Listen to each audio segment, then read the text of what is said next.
very commonly found in Catholicism and some other types of Christian belief systems.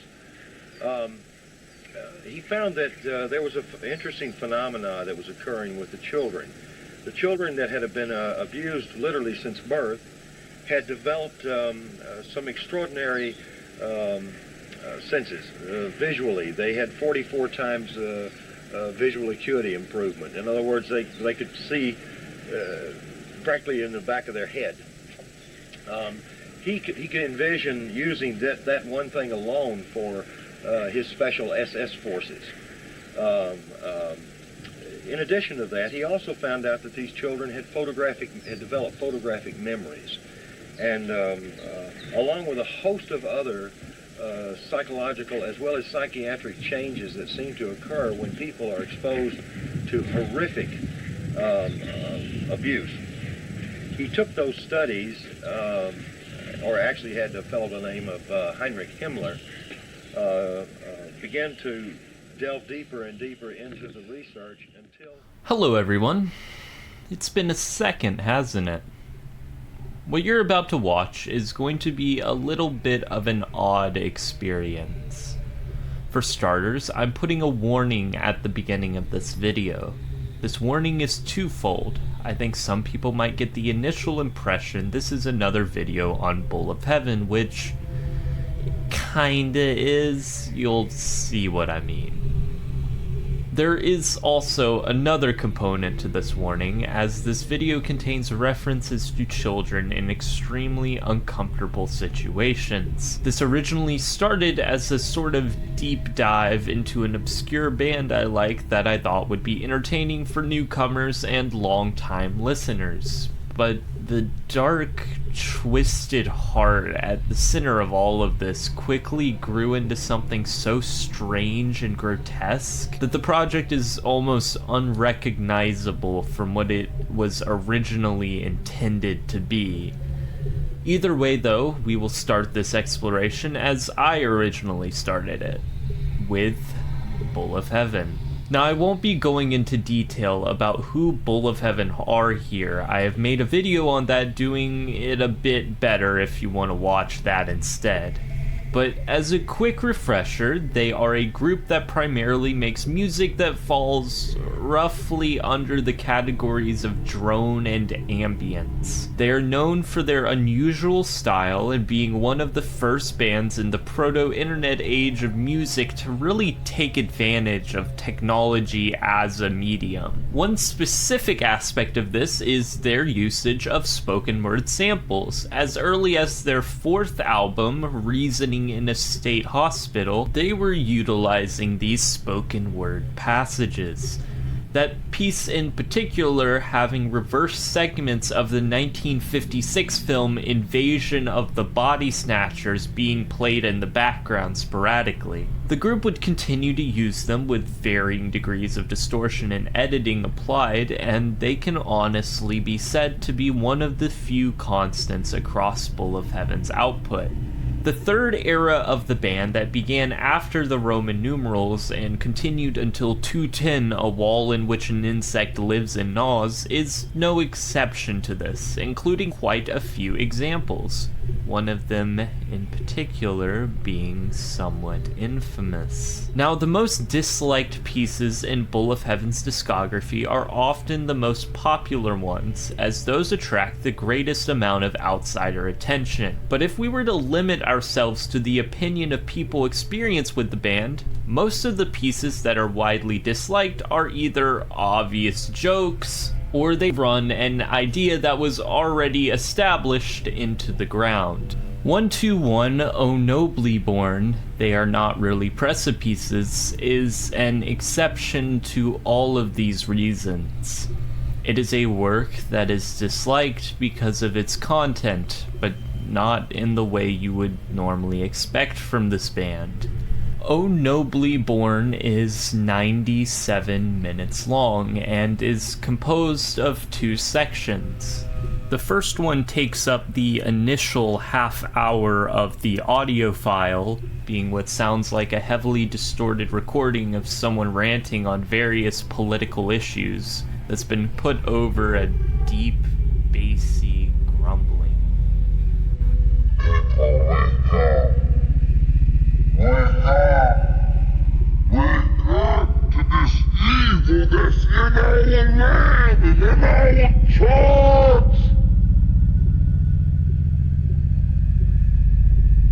Wake up! Wake up!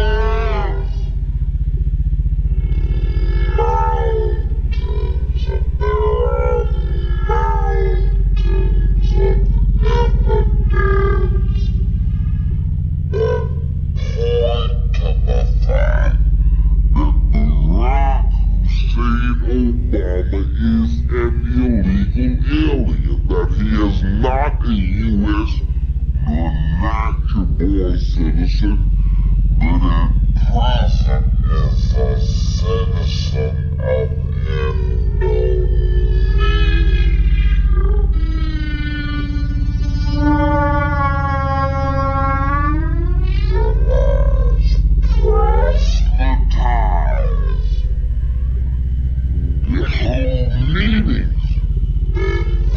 People over to your home.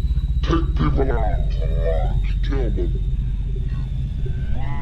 A couple minutes after this sample ends, the second section starts and continues for the rest of the piece. And this is the part of the album that people really have a problem with. This second section switches out the grumble for what can be compared to a horn that plays at varying levels of volume, and layered over that is a recording of a speech drenched in this delay effect. A small handful of criminals that are in control of our government and in control of our country. Besides this effect and the fact it appears to have been slowed down somewhat, the speech is otherwise untampered with, and it's much easier to make out what the speaker's saying compared to the first section. And I think we should take a look at what this speech is actually saying, as I think it is important to understanding the purpose of 121. Oh, nobly born, they're not really precipices. The speaker starts by addressing a crowd with the topic of mind control, specifically with how our government is hiding secrets about their own ability to weaponize it. They then claim they themselves were used as a test subject within the CIA program MKUltra. The speaker goes on to claim they were born into a multi-generational incest-based family. My father had been sexually abused. His mother was a prostitute. My mother had been sexually abused, and her father was military intelligence and ran a Blue Masonic Lodge. They then go on to describe the abuse they received while they were still a child and how that affected them mentally. And from this point onwards, I'm going to be speeding up the clips for the sake of time and to make them more understandable, as it's also most likely the original speed they were played at before they were slowed down. The sexual abuse that I endured as a child began at a very early age. And it was before I could actually think to understand that my father's sexual abuse was bad. I couldn't judge morally what he was doing was wrong in any way whatsoever. But I did endure the pain and suffocation of his abuse just the same. And my body automatically responded to that pain. and to that suffocation by developing a disorder which is known as dissociative identity disorder. Their biggest claim here is that trauma inflicted during a person's childhood consistently leads to a person developing dissociative identity disorder. I had one personality that was just totally shattered from the abuse. When trauma occurs that is too horrible to comprehend, the mind compartmentalizes that abuse. So, by compartmentalizing off that abuse, the rest of the mind can function normally as though nothing had happened. Eventually, they shift the focus from their own trauma and the dissociative identity disorder they claim it caused to the reasons why they were used as a test subject in MK Ultra and how their disorder is connected to it. The clip you're about to listen to is in reference to the speaker's father. He was supplementing the family income with proceeds from child pornography he was making of me. And this child pornography was being sold through the local Michigan Mafia child pornography ring. Well, back then, this was just right around the age of 6, so this was like now into the early 60s. And the local politician was actually sanctioning this child pornography ring in order to target children like myself for MK Ultra mind control. Because it was well known that any child that was so abused to be used in child pornography would be suffering from this dissociative disorder. This disorder is a prime basis for mind control, as had been learned through the Himmler studies on multi-generationally abused children. Now, here's where the speaker connects this abuse to MK Ultra mind control, their claim being local politicians and by implication the CIA also are sanctioning these child abuse rings because they knew about, quote, trauma-based mind control, as the speaker will refer to it from this point onwards. From here, they go into how this widespread cult of abuse came about. They mention Project Paperclip, a real government operation that started right at the end of World War II. Essentially, as Allied forces were marching through Germany, they realized they could take all those German scientists, some of whom confirmed to be affiliated with the Nazi Party, and bring them back to the US, along with any of the research they'd produced over the course of the war. This was a great trade for the scientists too, as they didn't want to get hit with those war crime charges. And they could continue making bombs and weapons and whatnot, just under another flag. In the early 60s, Project Paperclip was full swing. The Nazi and fascist scientists had been imported into the United States, were put into key positions, and information was gleaned from them on what Adolf Hitler was using as mind control in Nazi Germany. This Project Paperclip that brought the information in was being taken in by the CIA and a criminal faction of the government that was very much interested in how to control the mind of individuals. Now, there's an extra detail that's mentioned here that goes against common knowledge of Operation Paperclip. The idea they were successfully using mind control in Nazi Germany during the war. we can assume this is what they meant earlier when they mentioned Hitler-Himmler studies. Now, there has been evidence that Nazis were using various drugs to try and design a sort of truth serum for prisoners of war, but the speaker here is suggesting that there's more to that story. So there's a great deal of information that was being brought into this country regarding the effects of trauma on the human mind. They're suggesting here that the US was importing this information about trauma-based mind control, which they proceed to describe in a very interesting way. It's as though the spirit takes flight from the body in order to escape the pain, and there's like an overview of it. And within that overview, very oftentimes after people survive, they can recall very key events that have occurred around their accident, such as other license plate numbers,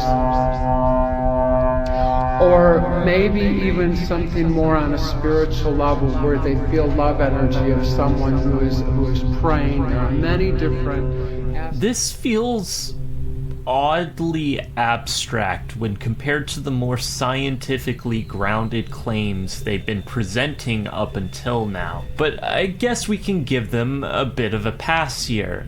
Maybe this is just a metaphor. They do this again though, and this time it seems a lot more like they're directly relating these two processes with each other. There are many different aspects that people come back and report from this higher up view of when an extreme near-death trauma has occurred to the point where their spirit had left and then reattaches. And when it comes back, there is that photographic memory surrounding the trauma as well. These are natural phenomena that are associated with the human body that was well known by those who were studying MK Ultra mind control. Now, needless to say, this is a little odd. It seems they actually believe this spiritual sort of explanation is responsible for the mechanisms that govern MK Ultra mind control, as they put it. They go on to elaborate why a government agency would be interested in this. They knew that even though I was compartmentalizing memory of my abuse so that the rest of my mind could function normally as though nothing had happened. For example, when my father would sexually abuse me, I wouldn't think of it when I was in other situations. I couldn't think to bring it to mind.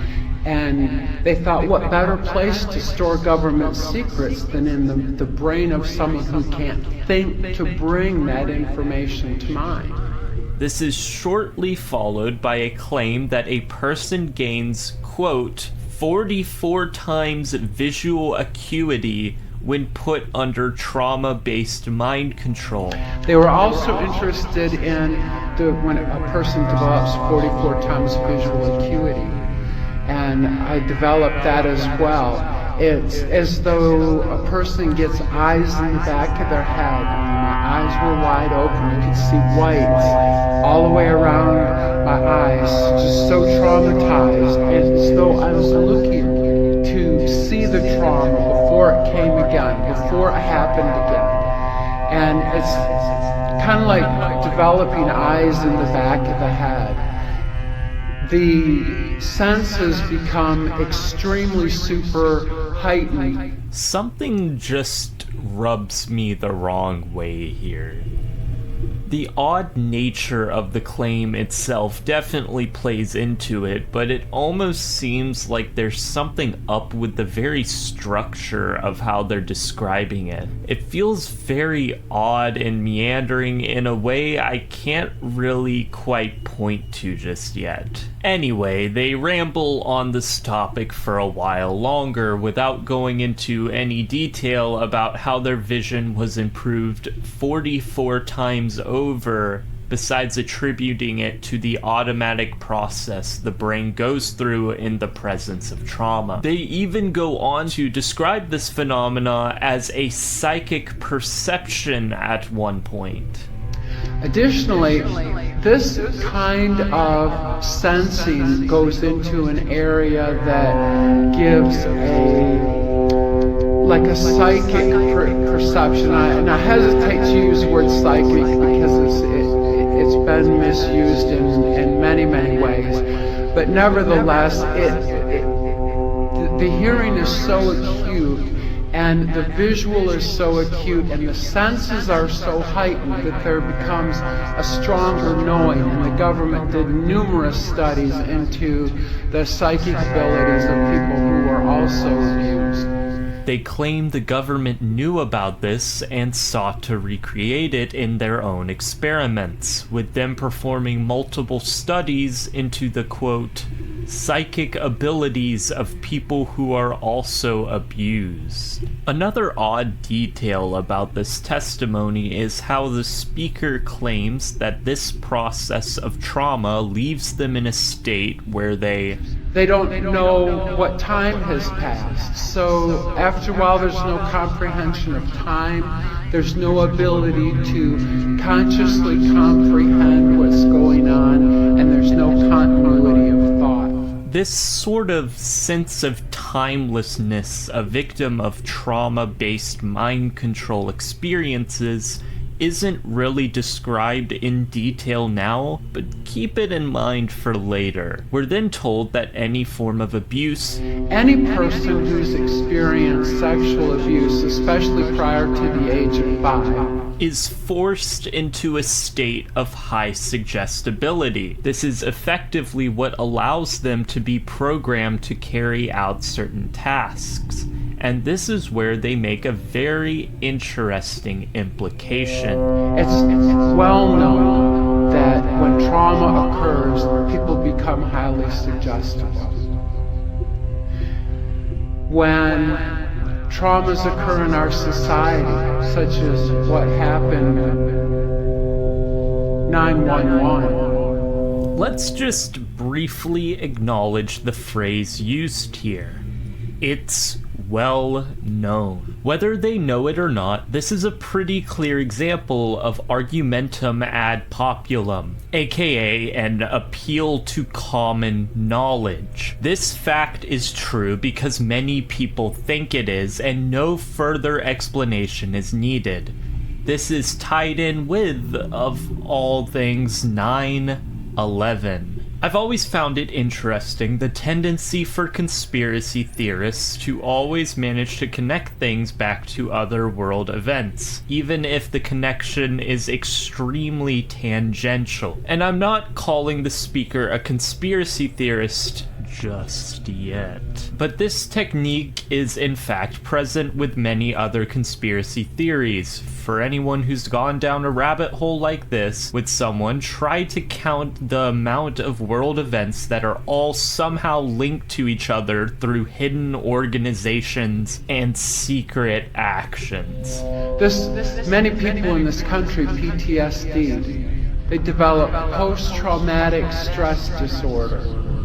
This PTSD left people unable to think clearly for themselves. They were very fearful. They were very emotionally distraught over what had happened. And when they're not able to think clearly for themselves, they're more easily led. So when they're told what to do by the television while those horrible images are played over and over and over again, they become compliant. They become apathetic. And here's where this connection leads. What the speaker is essentially implying here is that 9/11 was an inside job. Not for monetary gain or political power, but to instill the same trauma-based mind control into the general population. It's an interesting twist on something I've heard many times before. Because when a person does something real exhausting, real extensive for a while, completely forgets about it, the brain doesn't signal the body to be tired, and it's as fresh as it was before it had gone through all the strenuous activity leading up to it. The speaker puts forward the idea of a sort of mind over matter approach to biology here, where they claim a victim of trauma-based mind control has superhuman strength with no mentioned downsides. They expound upon this with, "This became a very strong interest for the government in creating what we now know as special forces, or the military special forces that have seemingly superhuman strength, superhuman endurance, superhuman vision, and an ability to carry on and carry out orders that are extraordinary." This was also an opportunity for the government to store secrets within a mind of someone like that, while at the same time having a photographic memory to know exactly how to carry out the various orders. This claim elaborates on the idea before of a government performing some experiment with people for some explicit goal. They want to create super soldiers using this trauma-based mind control. What's interesting, though, is the little bit at the beginning about military special forces, where the speaker claims this has already been implemented with them. Now, it's unclear if this is a secret faction of military special forces or the whole lot of them. The way it's phrased seems to suggest the latter, which is a rather bold claim. The speaker is suggesting that they are a part of a very slim minority of victims of this program who's ever managed to escape, and that all of these other military personnel have never given a single interview testifying to this sort of conspiracy. It is possible, but it makes me wonder about the exact mechanics of how the speaker managed to escape their own mind control, if it really is so hard to break out. A person could actually take a bullet and not bleed, not recognize or acknowledge the pain, have it compartmentalized and go on as though nothing had happened, and by not acknowledging it, the pain doesn't slow them down, the endurance continues, the bleeding is stopped, and they're able to continue to do whatever it is they're programmed to carry out. This is yet another claim about the almost supernatural effects of this type of mind control. Apparently, it is so potent, victims effectively gain a superhuman set of powers, being able to take bullets and not bleed. I've heard of mind over matter, but as far as I'm aware, this is completely impossible. And this isn't a misspeak either. She mentions this twice, that people who have experienced trauma-based mind control don't bleed when they're shot. A very easily provable or disprovable claim we've seen no evidence of ever. If someone can reach in and control the subconscious mind using the language of the subconscious in trauma, what can we do with the realization that we have that capacity within our own brains? And have it spirit-driven and driven by our own choices, driven by love, driven by compassion. It makes a powerful difference in our own ability to heal ourselves when we can regulate our own blood flow, when we can regulate our own breathing, This is a part of a longer rant that eventually leads into arguing against the credibility of doctors and medical institutions. But I picked out these specific lines because of the mention of our brains being, quote, spirit-driven and, quote, driven by love. What that exactly means is anybody's guess, honestly. It's another example of the speaker's rhetoric almost morphing into a sort of quasi-spiritual sermon. It conflicts with this idea of scientifically based government studies on mind control in such a weird way. It's one thing to reference these things abstractly, comparing certain aspects of spiritualism in relation to this topic, but the speaker continually seems to be directly relating them, to the point where it's starting to confuse me on what their argument even is. If I had to read into it, they might be suggesting religion is a sort of key to enlightenment from this mind control, but it's hard to even say that when they're so vague about what specific aspect of spiritualism affects these processes. Either way, it goes against the idea of this being a proven, documented process with evidence. When I was growing up, and the government was looking into these mind control abilities, and my father was flown to Boston because the Catholics had also long since learned the effects of trauma on the human mind through the Spanish Inquisition, through the Crusades. They knew how the mind responds to significant trauma. Now we have another clarification, which seems to throw the idea of this spiritualism the speaker is describing being related to any one religion completely out the window, as they cite the Catholics as perpetrators in this mind control scheme.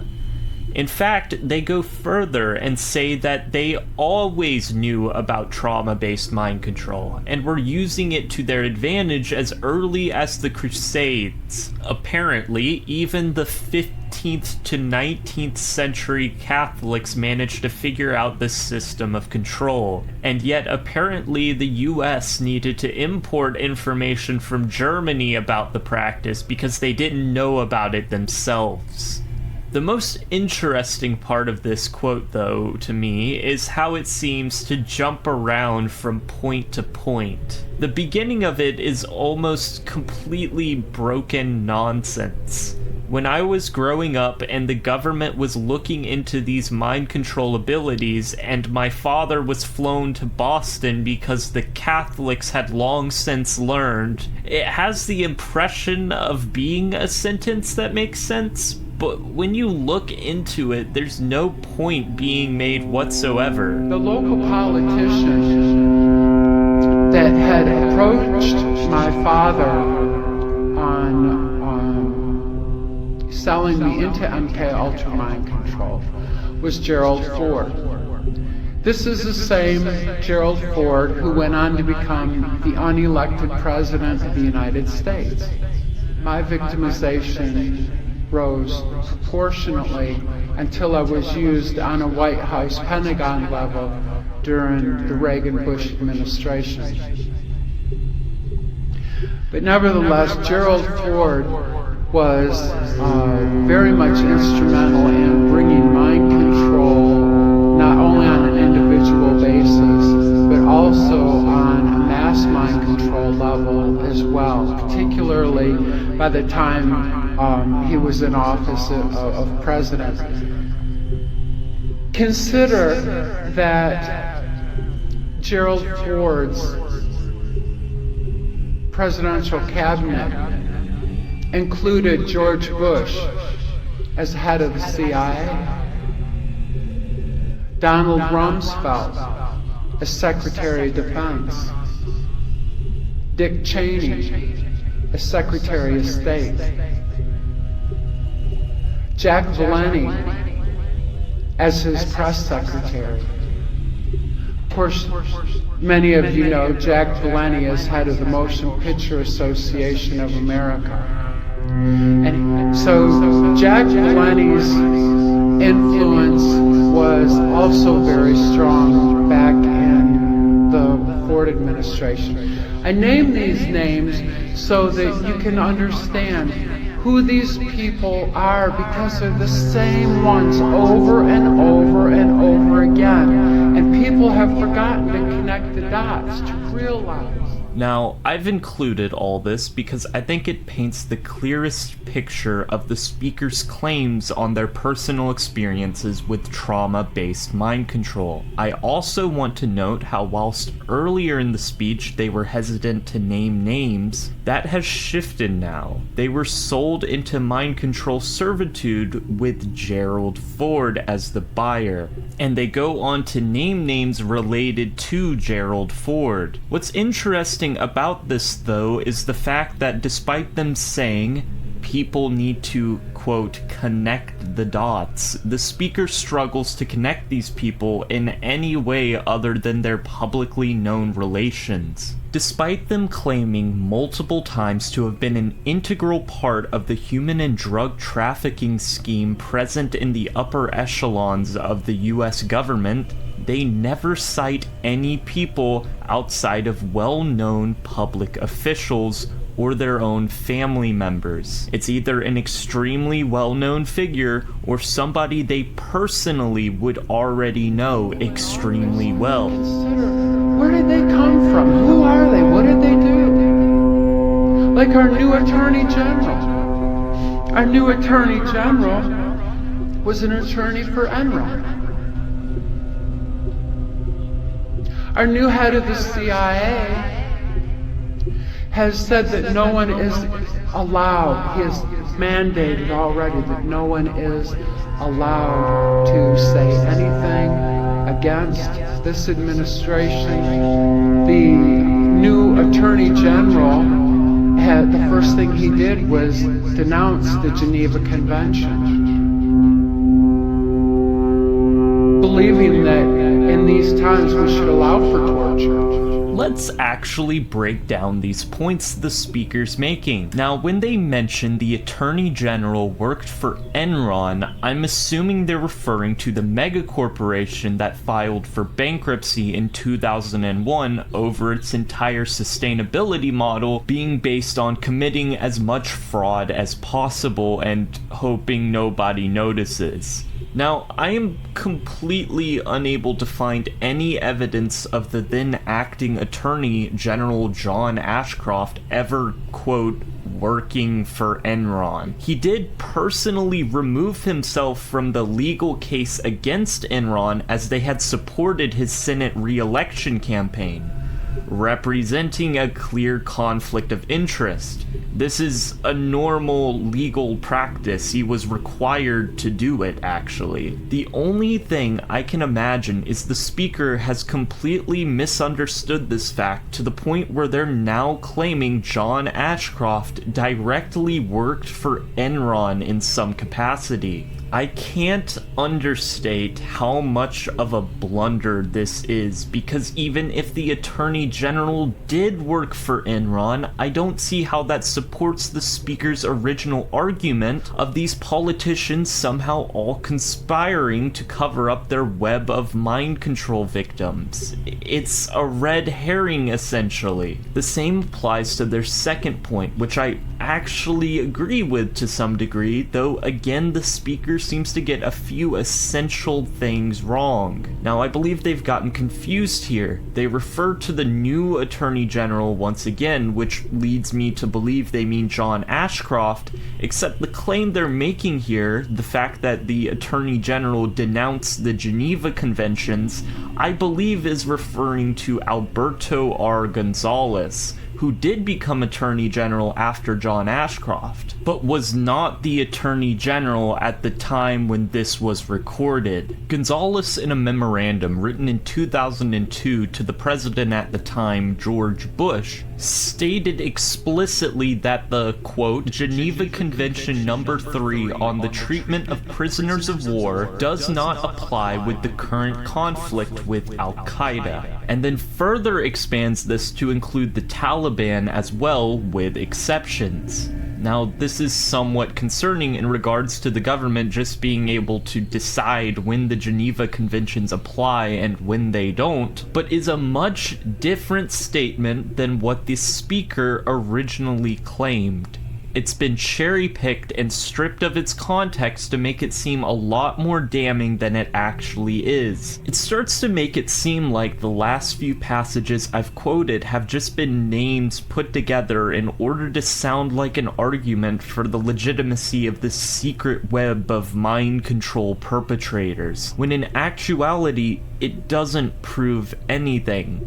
It's just shock value. Of course, I could be mistaken here. These are just a couple of the claims presented, and maybe I'm reading into some things more than I should. Let's suspend our disbelief a bit more now and keep going. After my father came back from Boston, Massachusetts, I was subjected to extensive systematic abuses. The sexual abuse that I had endured was extending into ritual abuse and more tortures. The ritual abuse that I experienced within our local Catholic Church was very deliberate for the purposes of mind control. It's not to say that all Catholics are bad. There's some very, very good, concerned Catholics who are as outraged as you and I are that kind of abuse is going on in the church. This goes back to when they essentially argued that for centuries, Catholicism was based on this systematic mind control. Now, you'll find a lot of Catholics that will probably be against what the Catholic Church did at their peak in the 15th and 19th centuries, but I doubt you'll find many that claim the reason they were able to maintain this power was because they were brainwashing their followers. The argument camouflages itself behind the much stronger point of genuine abuses in the church we continue to hear about frequently, giving the subject an undue amount of legitimacy. Also, notice the phrase ritual abuse. I want you, the viewer, to, if at all possible, keep that phrase in your head somewhere. Understanding mind control gives us a comprehension of what we're actually seeing and gives us an understanding of numerous aspects of not only what we're seeing in society, but on a global scale as well. Because it's the common thread that ties everything together. It's that last piece of the puzzle that pulls the whole picture into focus where we can actually fully understand what it is we're seeing. Because once we understand it, we no longer have to fear it. We're no longer left to superstition. We're no longer left to fearing what's coming next. Instead, we do. We know exactly what's going on, and we can think beyond what we're being told. We can think beyond what the media allows us to know. We can expand our thinking and learn to stand strong with a strength of spirit and soul conviction to make a positive difference in our own lives and in our own little areas. This is one of the last clips I'm pulling from this speech, and I think it leaves us with a few interesting thoughts. They specifically mention no longer having to, quote, have fear.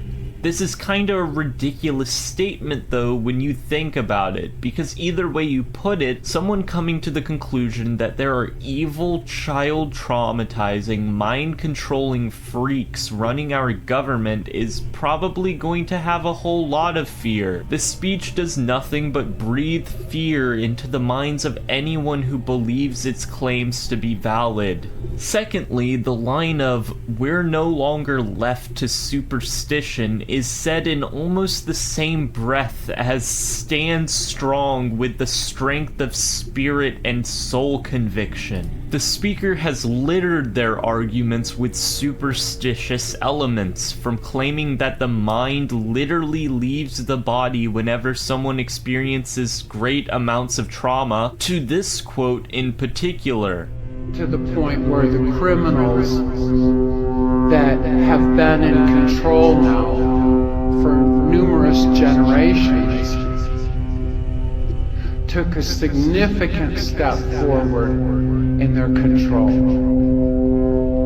But just like they misjudged with me, they never considered the strength of the human spirit. They never considered what would happen when people cared about each other, when love entered the equation. And that has caused people to stand, and a lot more people are awake and aware, and it's making a profound difference. It's certainly the cause, ultimately, of my recovery, but they weren't aware. Here they claim that love and the human spirit is not only what will get people to stand against mind control, but was the ultimate reason they personally were freed from it.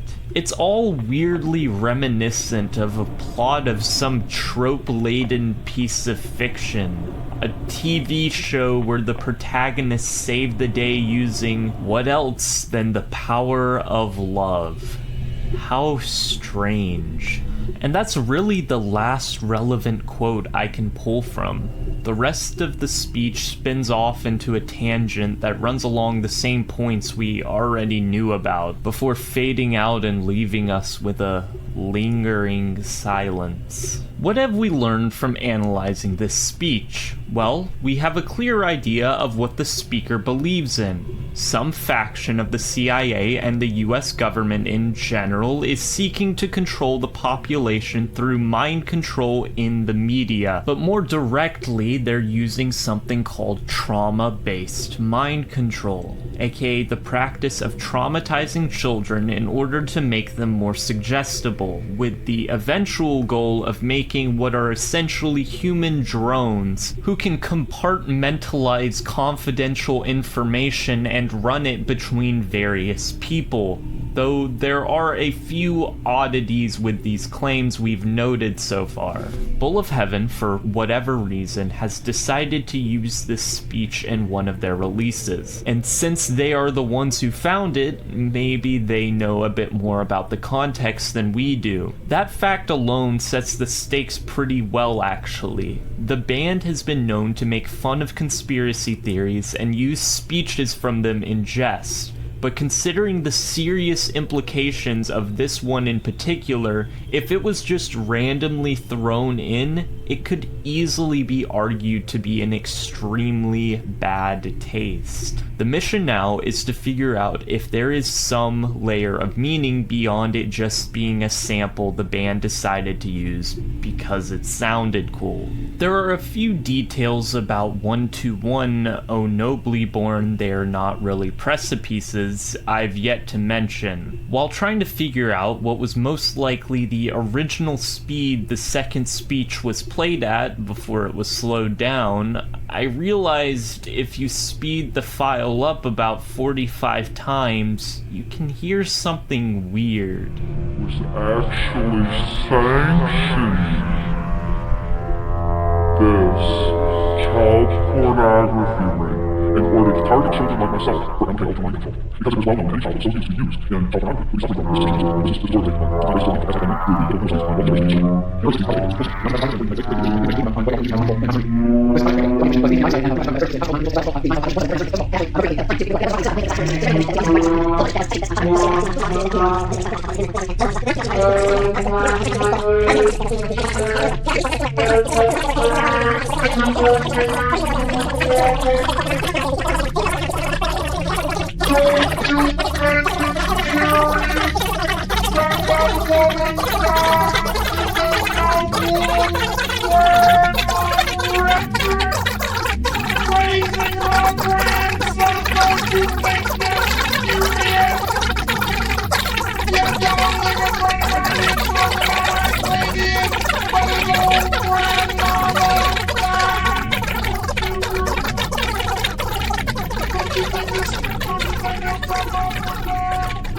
Listening closely, you can hear the speech at the beginning layered on top of the second speech. The horns in the background we've been hearing this whole time are actually just the enunciation of words moving at a glacial speed, likely with some added filter on top of it to give it a bit of texture. Now at first there doesn't seem to be much else to analyze about O Nobly Born. The cover, title, and audio itself all seem hopelessly cryptic. But we could have an angle if we could find out about who is actually speaking here. Using a website that searches the captions of YouTube videos, we can trace the speech in the second half of O Nobly Born to a video that identifies the speaker to be a woman by the name of Kathy O'Brien. Now, Kathy has written a book that'll be of much interest to us in our pursuit of finding out about the validity of her claims. Transformation of America was first published in 1995 and is the most complete version of her narrative about her experiences with MK Ultra mind control. So why don't we take a look at it? So, Transformation of America can best be summarized as the testimony of Kathy O'Brien and her husband to the existence of a government program called Project Monarch, supposedly an extension of MK Ultra. In this book, they claim that Kathy was a mind-controlled sex slave who had been forcefully exposed to what they term trauma-based mind control since she was a child. This is a part of a wire plot by high-ranking politicians and government officials to traffic various victims around as a sort of black market for sex slaves, available to the wealthy and powerful.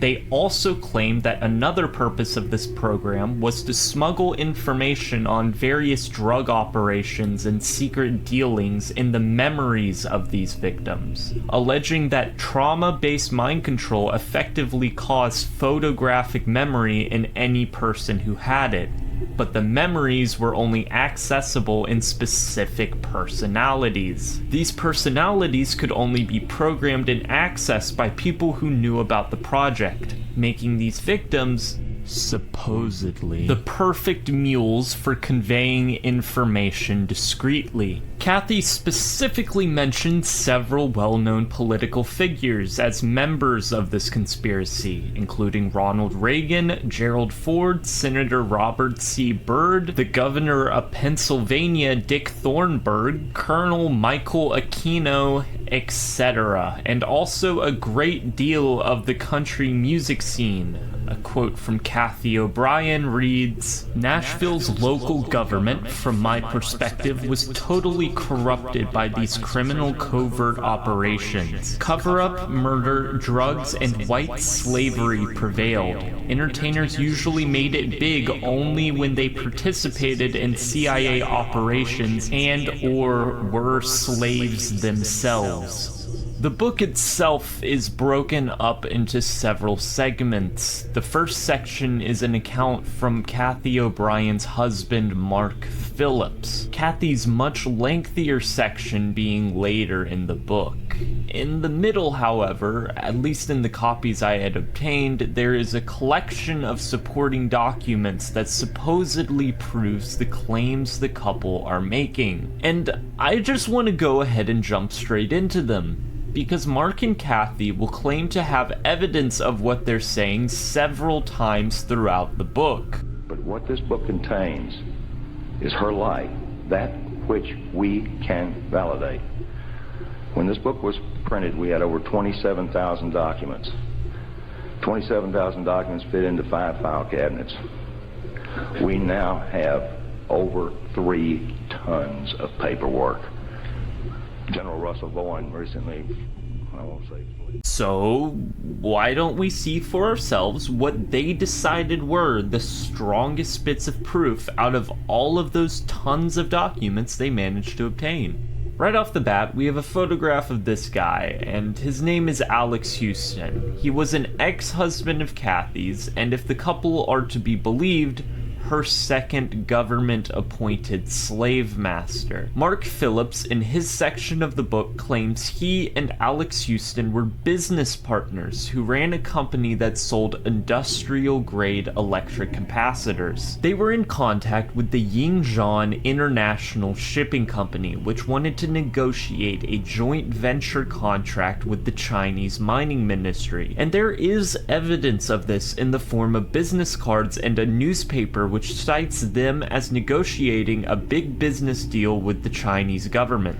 This is all well and good. I'm glad Mark has the receipts to back up he did in fact used to be the president of this company, and they did in fact do a business deal with China. There's just one little thing missing, and that's the evidence for the part of the book where Mark claims when he was invited over to China by his new Korean business partner Mr. Yoon to officially sign the Chinese joint venture agreement, he was then approached by officials of the Chinese government with evidence that his partner, Alex Houston, was sexually abusing children, and then was specifically asked by them to, quote, get rid of him, distance yourself from him and all of his associates, end quote. At this point, Mark describes himself countering this call to violence in a rather heroic way. Quote, I told him that regardless of what he had seen of American television concerning violence, the only way I knew was to force him out by purchasing his company's stock, and I needed money to do it. He said, give us the figure and make the arrangements. It is done. And how noble of Mark here, really. Almost like we're watching a movie, with this being the big moment where our protagonist has to choose between the lesser of two evils, making a plan to take out his old friend who's revealed to be a villain in a shocking moment of betrayal. Oh, how apropos. I found this claim to be pretty odd. Mark is claiming here that a governmental entity chose him specifically for this mission, not one of their own agents, him. And how strange is it that they were so easily dissuaded from killing the man? Like they didn't even care about their mission in the first place. They let some random guy basically insert himself into their secret governmental project to commit an assassination, even though they have no idea what he's actually going to do, and then they let him dictate high-level details about the mission like the entire goal, like he had any power over this whatsoever. A comforting thought prevailed, and I reminded myself Houston was not only corrupt, but stupid. The CIA must not have respected him either. Otherwise, why would he have had to go outside his circle of powerful perverts to recruit me for an international business deal? Actually, this does lampshade a good question about his story. Why did Alex let Mark Mark, of all people, into his inner circle when he could have just surrounded himself with one of his cronies, or used the influence Mark clearly thinks he has, given he's managed to cover up his role in one of the biggest cases of sex trafficking the public has ever seen one of. It's yet another case of people in his narrative entrusting him with an odd amount of information given they know basically nothing about him. Let's see if any of this other evidence has any answers. We have the joint venture contract Mark signed with that Korean shipping company, which reminds me of another little detail I should mention. You're probably wondering where Kathy O'Brien fits into all of this. Well, remember when I said she was an ex-husband of Alex Houston's? Supposedly, after Mark and Alex took their first trip over to China to talk through the deal with this company, they both decided to celebrate at Alex's estate, where Mark met Kathy O'Brien, while she was still married to Alex. Mark alleges that a couple months later he visited China again to finish signing that agreement, and this is when those Chinese officials approached him. It's shortly after this he claimed he met with an unnamed friend who was a, quote,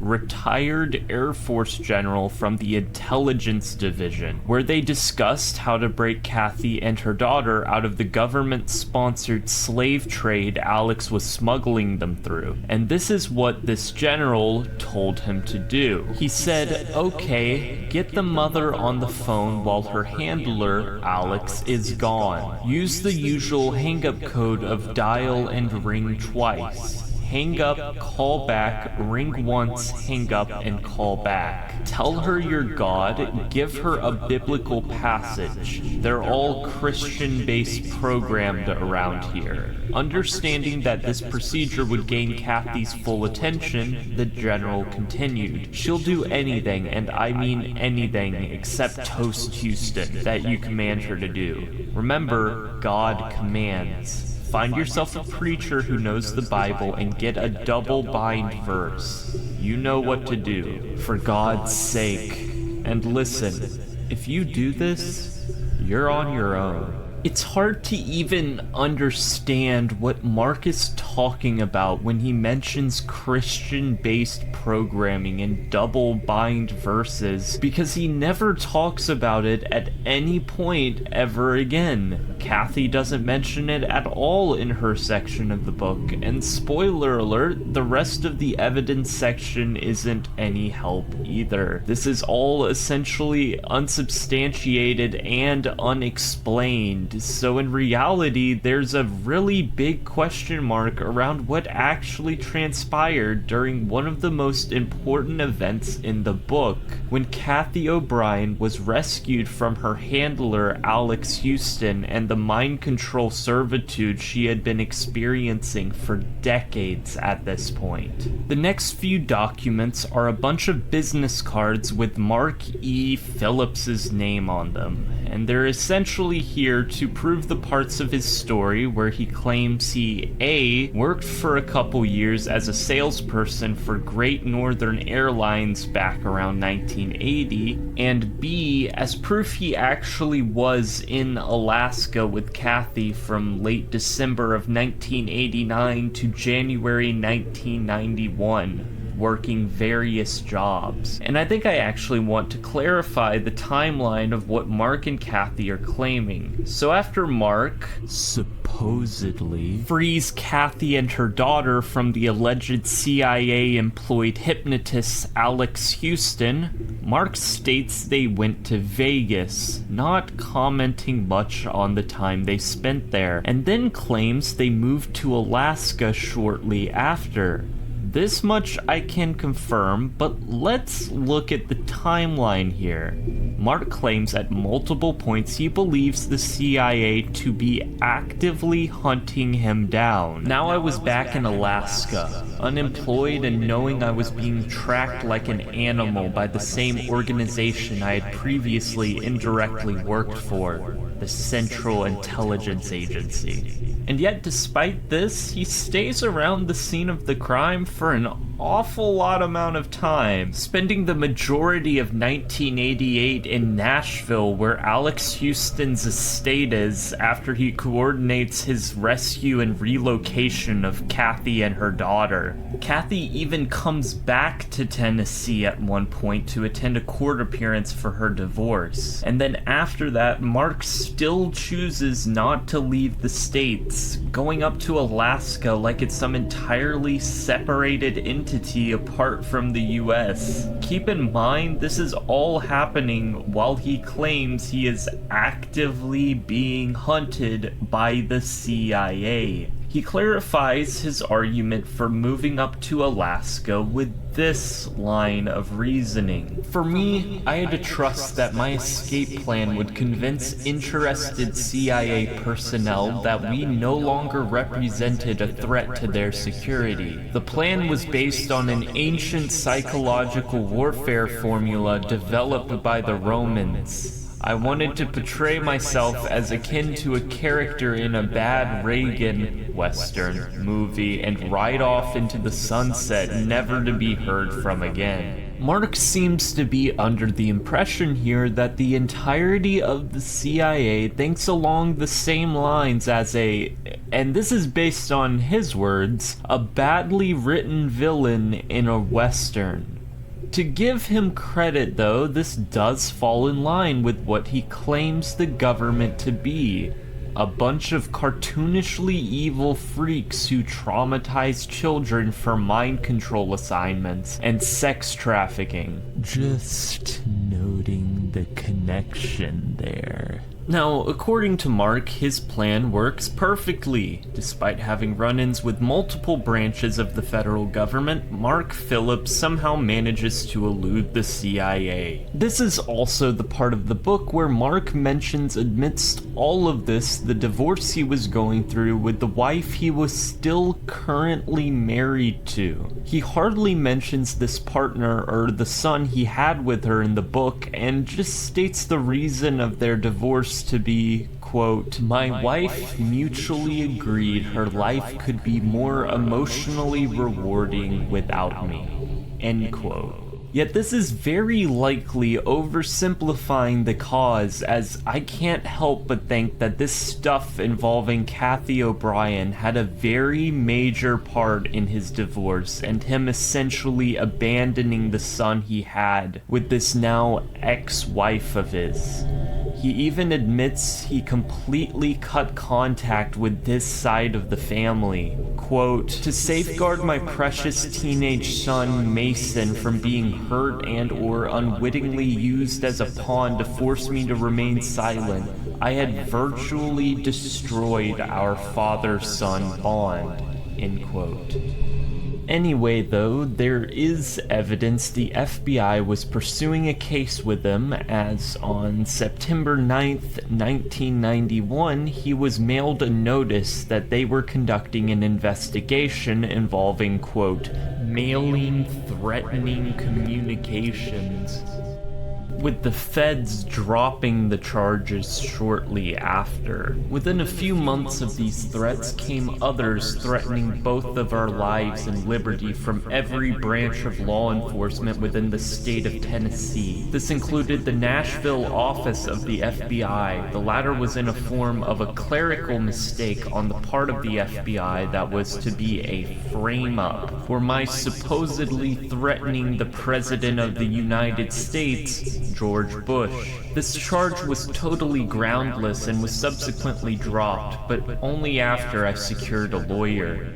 On further examination, however, neither of the documents provided in the evidence section actually say what exactly the case was even about, or if he was actually the primary defendant and not just associated by proxy. The fact that Mark only has these two documents related to the case goes against the idea of him being a defendant. I'd have a lot easier of a time believing he was just just a witness called to testify due to some tangential connection to someone else. Out of all of the rest of the evidence we have, this is one of the only documents the couple have presented here that shows the government had any sort of active interest in them. And not only did they drop the case before it ever went to court, but it's also likely the case had nothing to do with him in the first place. Mark also seems to suggest this happened before 1991, as immediately after in the book he states it was now 1991. Yet this is contradicted by the document itself, which again was written on September 9th, 1991. Late into the year and not early on, where a discrepancy like that could be overlooked. I would consider this more so a nitpick if it weren't for the fact this is very well probably left vague in order to hide from the question of why the government waited so long to pursue some sort of legal action with the couple. And as we'll see later, if they really had the sort of surveillance equipment they've been accused of,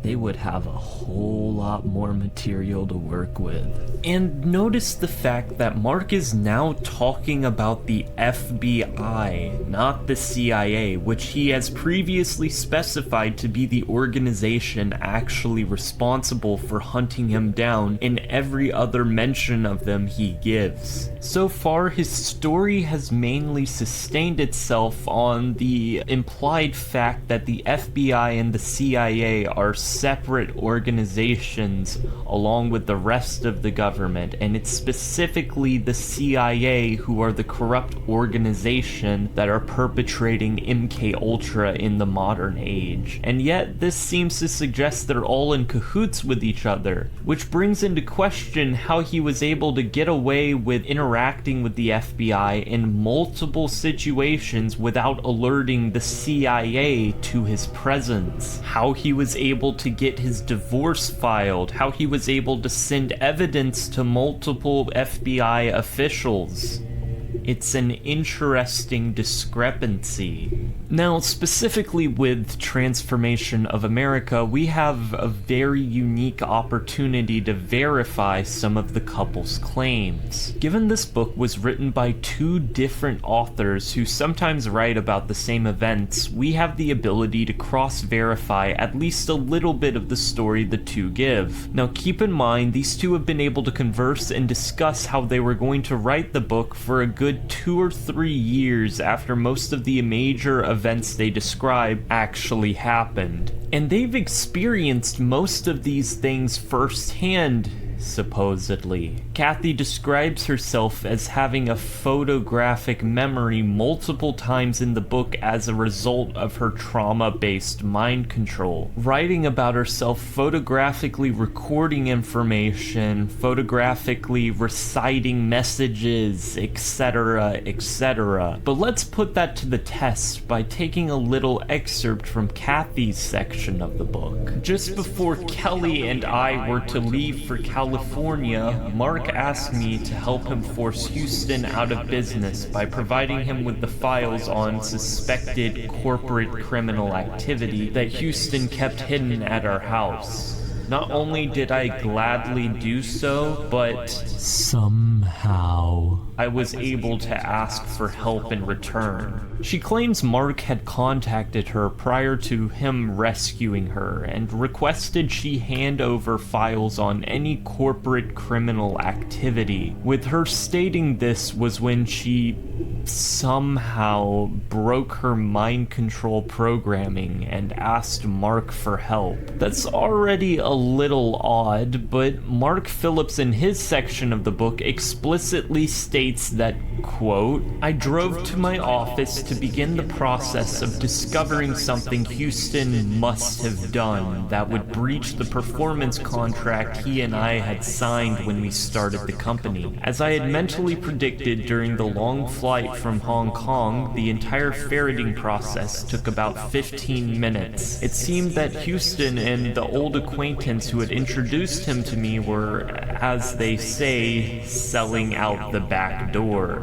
In his version of events, he's the one who discovered these documents and got Alex Houston to resign. Kathy was never contacted at any point. This is yet another major event in this timeline the two conveniently have a very foggy recollection of, with both of them contradicting each other with how the evidence on Houston was dug up and how Kathy was rescued. Arguably the most important event in the book. Though it does actually make a lot of sense why Mark might not want people to think he was in contact with Kathy before he rescued her. This not only contradicts his existing story, but invites the nasty little question of how much the two were actually in contact with each other while Kathy was still married to Alex. Now, Mark in this interview in 2001 goes on to give more contradicting bits of information, where he doesn't mention this part about Alex Houston at all, but he does dish out some other interesting tidbits. In helping me get Kathy and her daughter into therapy, because my intentions were to go back to China. I had no intentions of staying in the United States. During this week period of time, I discovered that my bank accounts had been pilfered. Now, this seems to be his explanation for why he didn't immediately leave the country when faced with the fact that the CIA is actively hunting him down, instead choosing to move up to Alaska. But not only is there no mention of this in Transformation of America, he directly contradicts this in the book by saying, "The house sold quickly and I had already decided to walk away from my company, my contracts, and the $1 million on deposit as a letter of credit at the BCCI in New York. That afternoon, I cleaned out my office, handed the keys over to the landlord, closed out my personal and company bank accounts." Where he admits to willingly walking away from all this and closing out his personal and company bank accounts himself. Another line that seems designed to make him look as noble as possible. He's sacrificing all this money and wealth to save an innocent girl from being mind-controlled by the big bad CIA. A little after all this, Mark gets this line in. "Now I felt pure rage for what my country had become during the years after I had bowed out of doing defense work." And this got me thinking a bit about what the man's life was like before the business deal with Houston. Mark describes himself as being a salesperson, with his first job in the field before being drafted for the Vietnam War. Now, Mark claims during the Vietnam War he had his number drawn, but, quote, "Little did I know that my prayers for a deferment would be answered and would afford me an exemption from military duty. I would soon be working for the Ampex Corporation and with the U.S. Department of Defense in a civilian capacity. The defense work closely associated me with top research scientists working in the area of primate and human behavior modification." Now, this is primarily how Mark claims he had insider knowledge of the various workings of the CIA before his encounter with Kathy. Mark claims he was deferred from the war, and first of all, I find this a little interesting because Mark never says quite how he was deferred, and that would be of some interest given how he was essentially the perfect candidate for the draft. A young, poor man who wasn't in college, and yet that little bit of information is missing. I'd also be curious to know why the government thought it'd be a good idea to put a salesman with no previous experience in these fields in a position where they would have knowledge of various confidential secrets regarding, quote, primate and human behavior modification. Secondly, though, the Vietnam draft started well after Operation Paperclip was underway, so Mark's original line about being appalled by what his country had done since he had, quote, bowed out of doing defense work is not only giving himself a bit too much credit considering how he was supposedly placed into the position by Big Brother themselves, but it's also just flat out incorrect. He was working within the government while Nazi scientists imported from America were conducting their alleged evil child abusing hypno experiments. I was also unable to find any documentation whatsoever about the Ampex Corporation ever working with the United States Department of Defense during the Vietnam War. Ampex originally did supply the military with various types of motors and electrical generators during World War II, but there's no existing documentation anywhere online that corroborates them doing the same thing a couple decades later. Nor could I find anything on Vietnam supposedly deferring people to work for civilian corporations, especially ones that seem to require an incredible amount of confidentiality. And as per usual, there are no relevant supporting documents in the book for this whatsoever. What documents do we have left? There are a bunch of photos, and while the captions claim a great variety of things, the photos themselves prove very little. The most interesting one, for me at least, is this snapshot of our couple during the time period where they claim they're being actively hunted down by the CIA. Actually, if you go onto transformation.com, the couple's official website, you can find a higher quality copy of the photo with the caption, "Mark and Kathy on the way to Alaska, 1988, which was another thing that got me thinking of the sequence of events just after their big rescue. Mark describes moving Kathy and Kelly into his house before finalizing her divorce from Alex Houston, and then his own divorce from his wife, before selling his house, closing out all of his bank accounts, and bringing his newly acquired partner to Vegas, which he describes himself doing because, quote, once there, I met with some powerful underworld characters I had befriended back in my aviation days at Capital International Airways while packaging gambling junkets for these characters. I felt confident that these guys would protect me at least until I could find out what and who Kathy knew. He also claims he worked for Capital International Airlines here, but there's no evidence of that in the book, not even a business card to prove this is true. Let's just assume he's legit about this one though. Mark gets very vague around this point in the timeline. He never specifies exactly when he made it to Vegas, only claiming he spent a few more days before retrieving Kelly O'Brien from Wayne Cox, and then moving to Alaska sometime in mid-January according to Kathy. And Kathy's account isn't much better, the year of 88 having noticeably fewer entries than other time periods. Kathy in total describes her rescue on February 4th, her issuing of criminal warrants through the Nashville Police Department on Alex in March, which suggests they were still there in Tennessee for at least a month after the big rescue,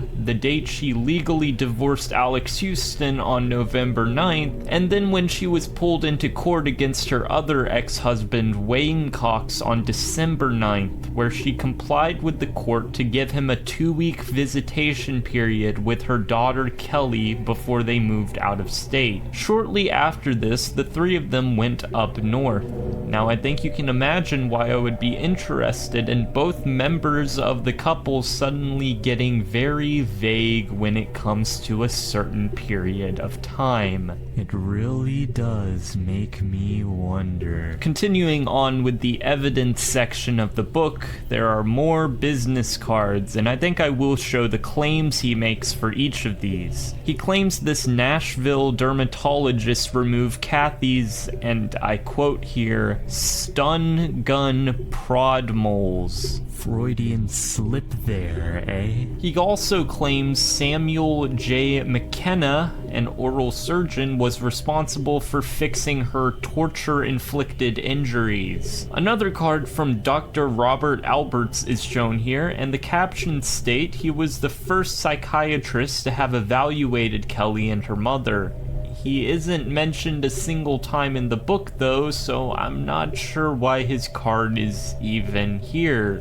Judith B. Kohler, who has her Master of Science in Clinical Psychology, has a card here also, though once again she is not mentioned at all in the book. Same with Dr. Barry Nurcombe. Frank B. Neiswinder, who has his master's degree as a social worker, is again not mentioned at all in the original copy of the book I have, but an updated version published a few years later, there was a section added onto the end that's basically Kathy summarizing the events of Transformation of America all over again. And in this section, she mentions Neiswinder several times. Again, though, she hardly talks about the man himself, and no documents are provided that make this of any note. Dr. Patricia C. Patrick is another interesting one here, but she's a part of a thing I don't want to talk about yet, so we'll be saving her for later. Then we have a few documents I also want to save for later. Just know they describe an incident with Kelly O'Brien, Kathy's daughter. We haven't gotten quite to that level yet. After that, there's birth certificates for both Kathy and Kelly, and then there's a whole bunch of papers. Now, it might look like this is a lot of evidence. We're gonna be here a while, right? Let's see who we have documents from. Members of Congress, the Senate, assistants to the president.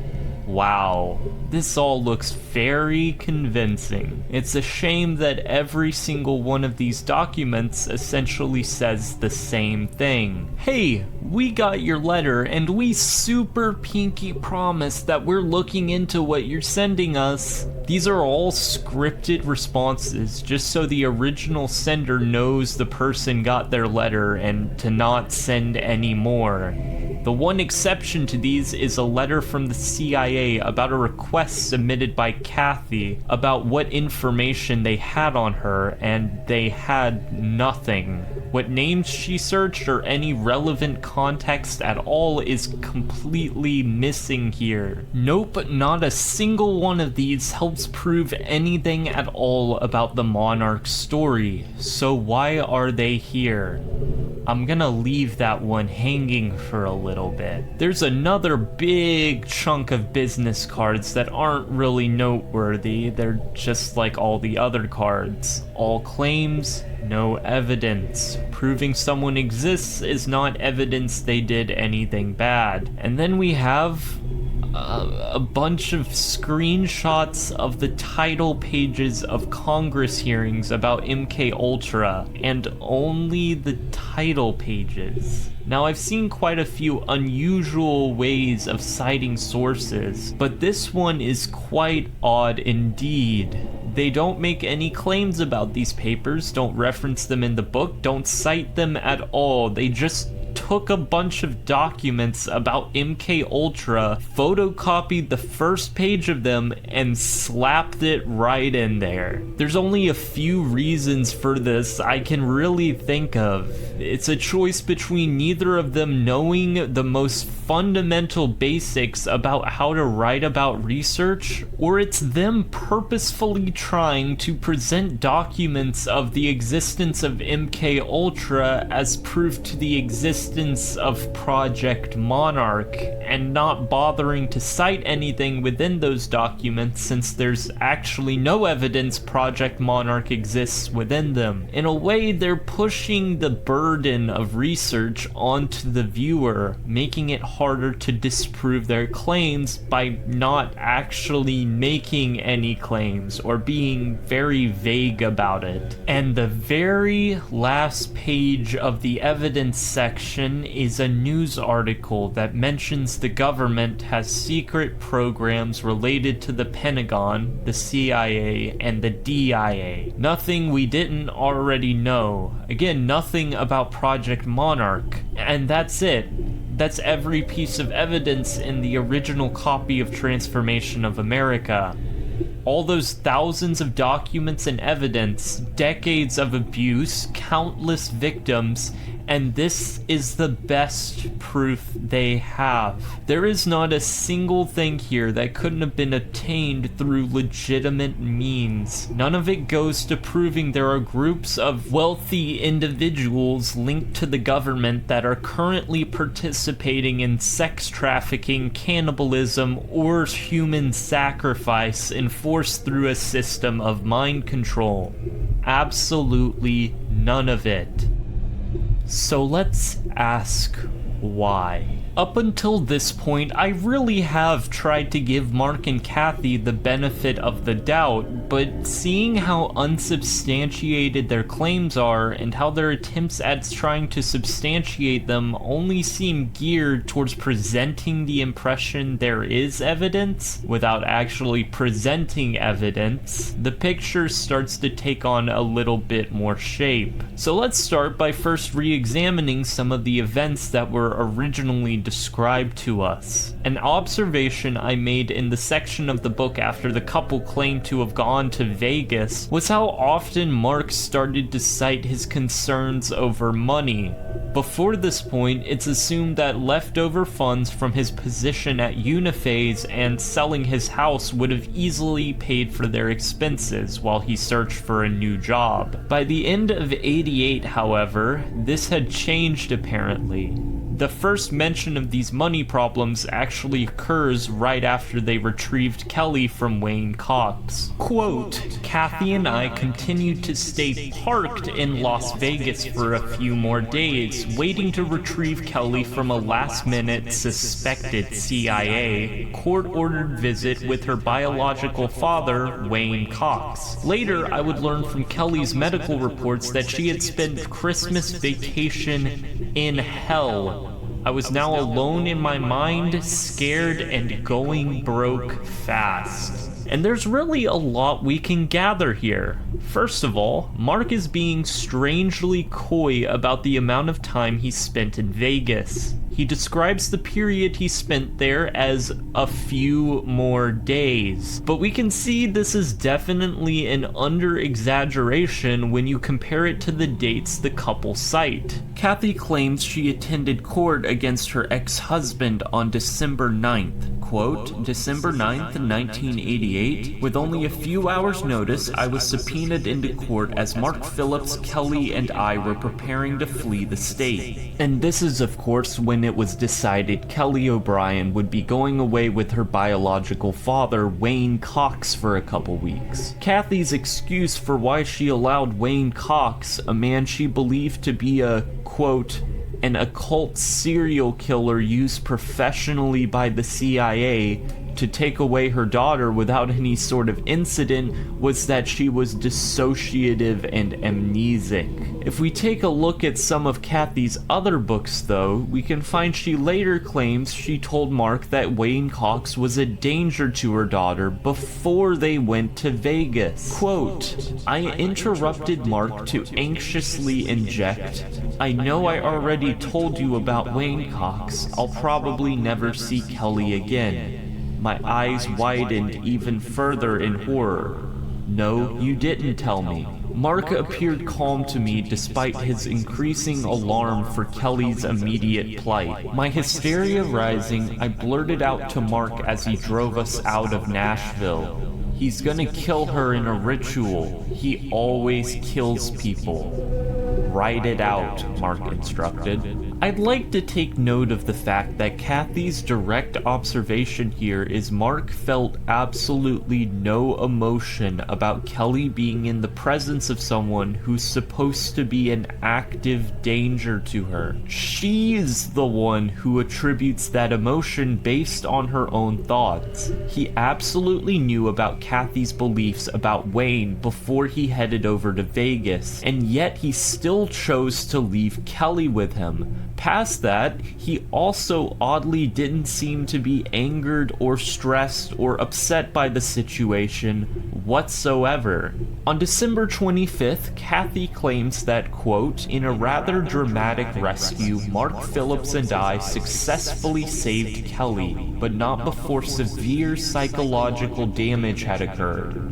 It's curious how their retrieval of Kelly is described as a rescue, despite the fact this would have just been when Wayne Cox's 2-week visitation period ended. This was the 25th, she was subpoenaed into court on the 9th, that's 14 days to the day. All they probably did was drive up to his house and pick her up when they were supposed to. I bring this up to point out this strange similarity between Kathy and Mark. Their desire to portray their life story as some sort of made-for-TV drama. This has to be a dramatic rescue, just like how Mark has to be the hero of his own story. How Kathy explains the period of time after they were required to hand over her daughter Kelly makes it sound like Mark and her rode over to Vegas almost immediately following their court appointment on the 9th. Although neither of Mark nor Kathy bring this up in Transformation of America, in the kinda sequel book Access Denied for Reasons of National Security, which is essentially just a memoir of Kathy's after she met Mark, she does also mention that this stint in Vegas was when they got married. Leave that woman now. Save yourself. Mark had not expected this response from his friends, and he frowned. Save myself from what? He wondered to himself. He knew it was up to him to safely navigate our way to the future against all odds. He looked at his associates and said, "Las Vegas is still the place for quick marriages, and I'm getting married." He knew he could save himself a lot of legal grief by taking such a step. Mark stood up and strode for the door.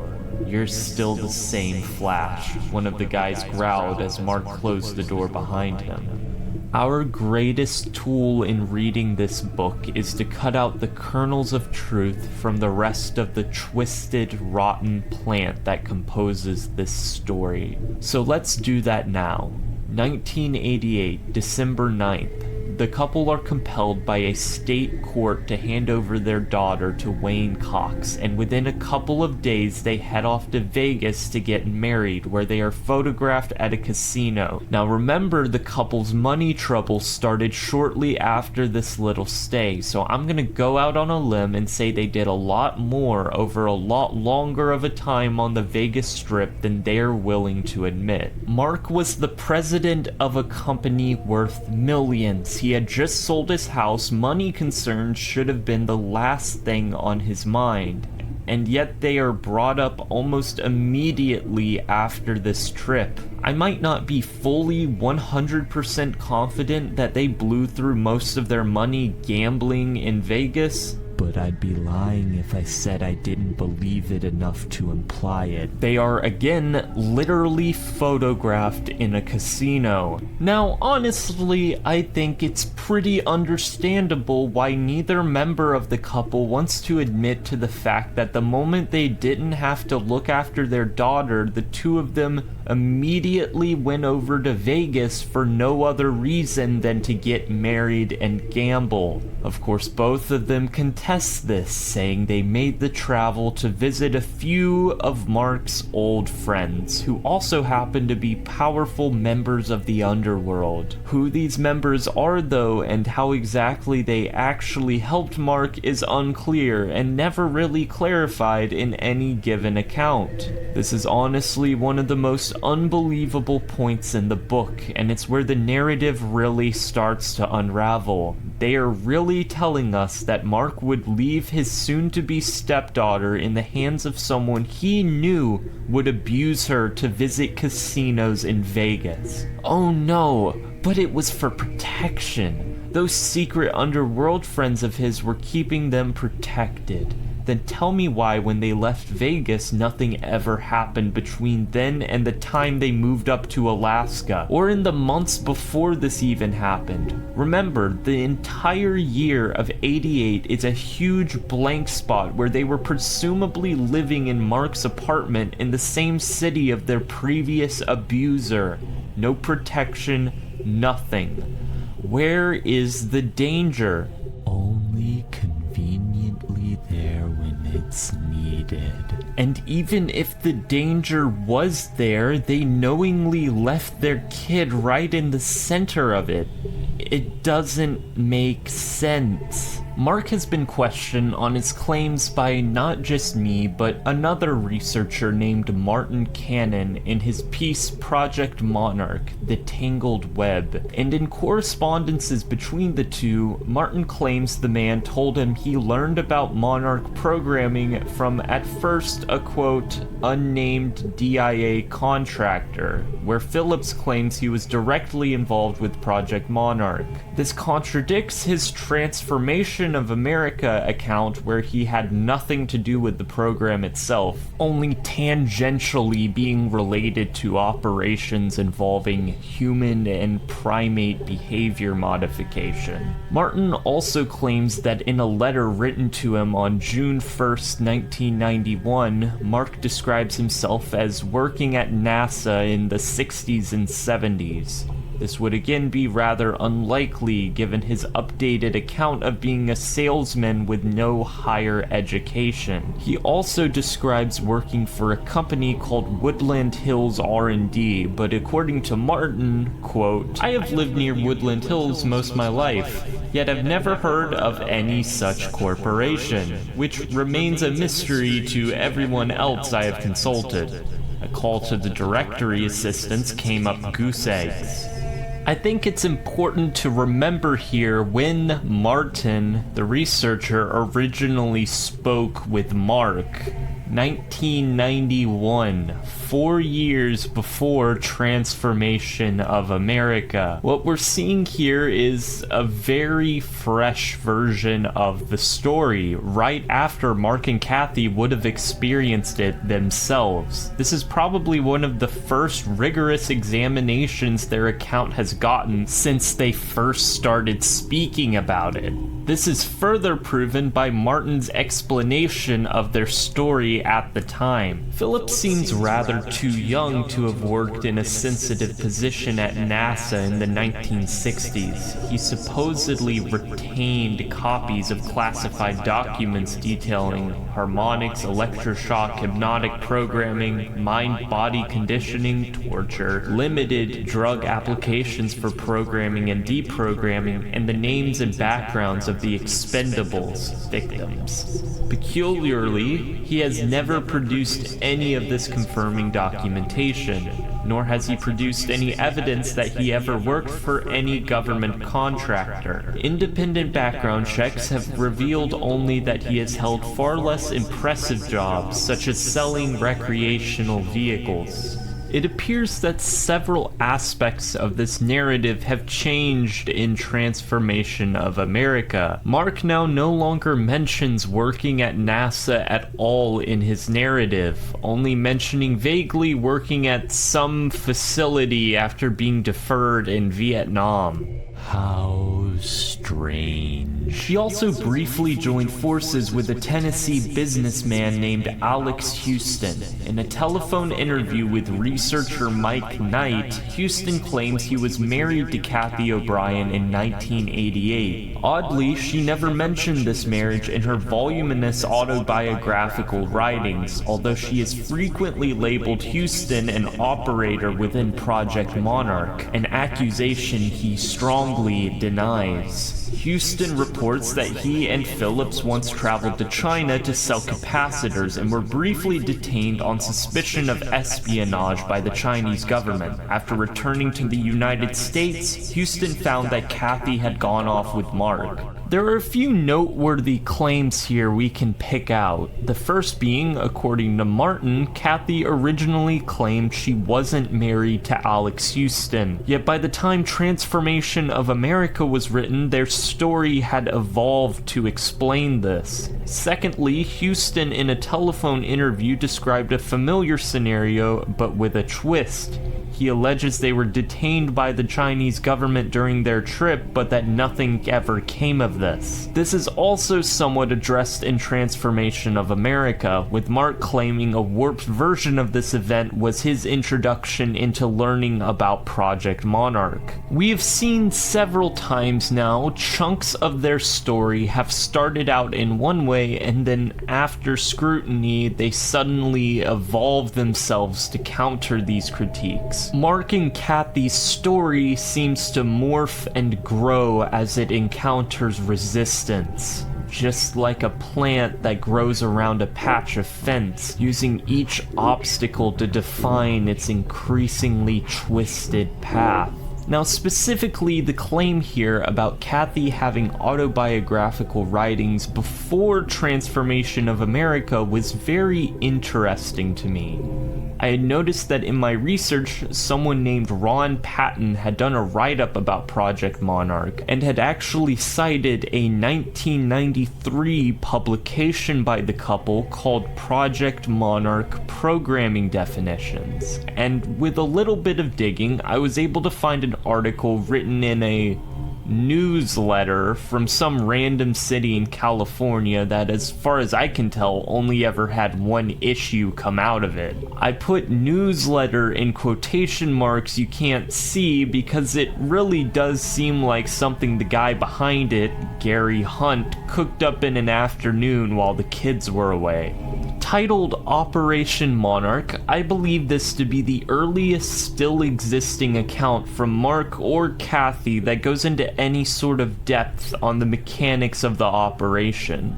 And there are some interesting little bits about the Monarch mythos that didn't quite make it into Transformation of America. For one reason or another. Specific to the section labeled Project Monarch Programming Definitions is an explanation of trauma-based programming that claims that victims programmed had superhuman abilities. This program also locks in photographic memory, improves physical strength up to 5 times, and visual acuity is radically improved 40 times normal limits, along with a host of other superhuman traits. Now, right off the bat, let's zero in on the claim that trauma-based programming can make you into a superhuman. Now, I can go ahead and say that Kathy has never proven she has had these abilities at any time in her life ever,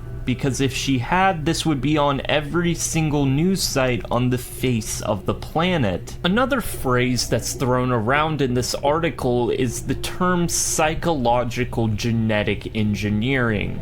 Let's read. Project Monarch is a genealogical approach to define transgenerational via genetic psychology behavioral modification through trauma-based psychological mind control. Now, they never outright say this, but this line dances around another inconvenient aspect about this primordial version of the Project Monarch script, in that it suggests that the experiences of someone over the course of their life can affect their genes. That's what they mean when they use it in conjunction with the word transgenerational. Quote, mind control out of control is just as lethal as nuclear war byproducts. However, through genetically engineering psychology, the evil seed is passed on generation to generation. I don't think I even have to explain that this is complete bullshit pseudoscience. Unless it's through radiation or the natural process of aging, your DNA cannot be changed while you are still alive, and any suggestion otherwise completely undermines our entire understanding of biology biology. This explanation of genetic psychology is almost completely absent in Transformation of America. Rather convenient, isn't it? Though the phrase genetic mind control is still thrown around a bit in Kathy's section of the book. I think the fact she's so insistent on this form of mind control being reliant on specifically multi-generational abuse says a lot. Mark makes no mention of it, but Kathy is extremely insistent on this whole generational component of how trauma-based mind control works. It doesn't serve her in any logical capacity. In fact, it makes her story a hell of a lot easier to poke holes in. Isn't that a reason to believe her? This differentiates her from Mark in a pretty substantial way. Kathy doesn't really make her arguments to serve the evidence. In fact, her claims seem to be completely divorced from any sort of proof presented in the book. Mark, on the other hand, almost seems to be deliberately weaving his way from each business card and letter he happens to have access to, carefully referencing certain key pieces of evidence so he can't be contradicted. Add on to this all the examples of Kathy contradicting Mark by saying maybe a bit more than she was supposed to, like how Mark potentially was in contact with her before she left Alex, or how she mentions Mark drove her out to Vegas almost immediately after custody of her daughter was transferred over to her ex-husband. It definitely gives the impression she isn't actively trying to lie to us, only explaining her very warped perception of reality. I'm also not the only person who noticed how vague Kathy gets when she begins to describe details that she only could have found out from personal experiences. Jim Keith in Mind Control World Control describes his experiences with Kathy as such. Additionally, while O'Brien remembers quite a bit of realistic sounding detail about homespun scenes in places like Muskegon, Wisconsin, her powers of description utterly fail her when she is talking about the layout of Air Force bases, the technology of mind control laboratories, the top secret compounds of high-level politicos, and offices and other interiors in Washington, D.C. Also, there is not one incident of high-level political chicanery that she mentions that could not have been surmised from published accounts, nor are there any unknown secretive dealings that could have been verified independently. Not one I can find. The prominent political figures are solitary on the monarch stage, with almost all subsidiary characters, aides, secretaries, friends, wives, hangers-on, anonymous, or completely absent. O'Brien's remembrance of what took place amongst the high and mighty, figures like Bush, Reagan, and Noriega, is oddly all common knowledge in the news and the literature of conspiracy theory. This seems to align greatly with how Kathy presents the monarch mythos. She only names the same names over and over again. Bush, Reagan, Dick Cheney, Madrid. Where are all these people's assistants and partners that would almost have to be complicit in the system in order for it to make sense? The victim's cast of tormentors always remains the same. There is one additional little tidbit Keith mentions that I don't think he quite realized the significance of at the time. An observation of a strange similarity between Kathy and Mark's writing styles. Finally, there seems to have been some collaboration on the accounts of both Phillips and O'Brien, or perhaps a third person working over the manuscripts. Although O'Brien is a far superior writer to her deprogrammer husband, they both have an identically weird usage of parentheses, as well as a misunderstanding of the spelling of the same words. It is awfully strange how every single word Mark happens to misspell, Kathy also misspells in the exact same way. An example, Mark uses in his section of the book a misspelling of the word peaked, P-I-Q-U-E-D, as peaked, P-E-A-K-E-D. My curiosity piqued about the brain. Kathy in her section uses the phrase pique their interests, misspelling the word in the exact same way. The strangely frequent usage of quotation marks in parentheses is almost immediately noticeable. The use of quotations around certain phrases in particular being present in almost every other paragraph of the book in both Kathy's and Mark's sections. Related to this, I also want to revisit a quote from earlier that had a very interesting detail I didn't comment on at the time. Just before Kelly and I were to leave for California, Mark asked me to help him force Houston out of business by providing him with the files on suspected corporate criminal activity that Houston had kept hidden at our house. Not only did I gladly do so, but, quote, somehow I was able to ask for help in return. Notice the quotes around the word somehow.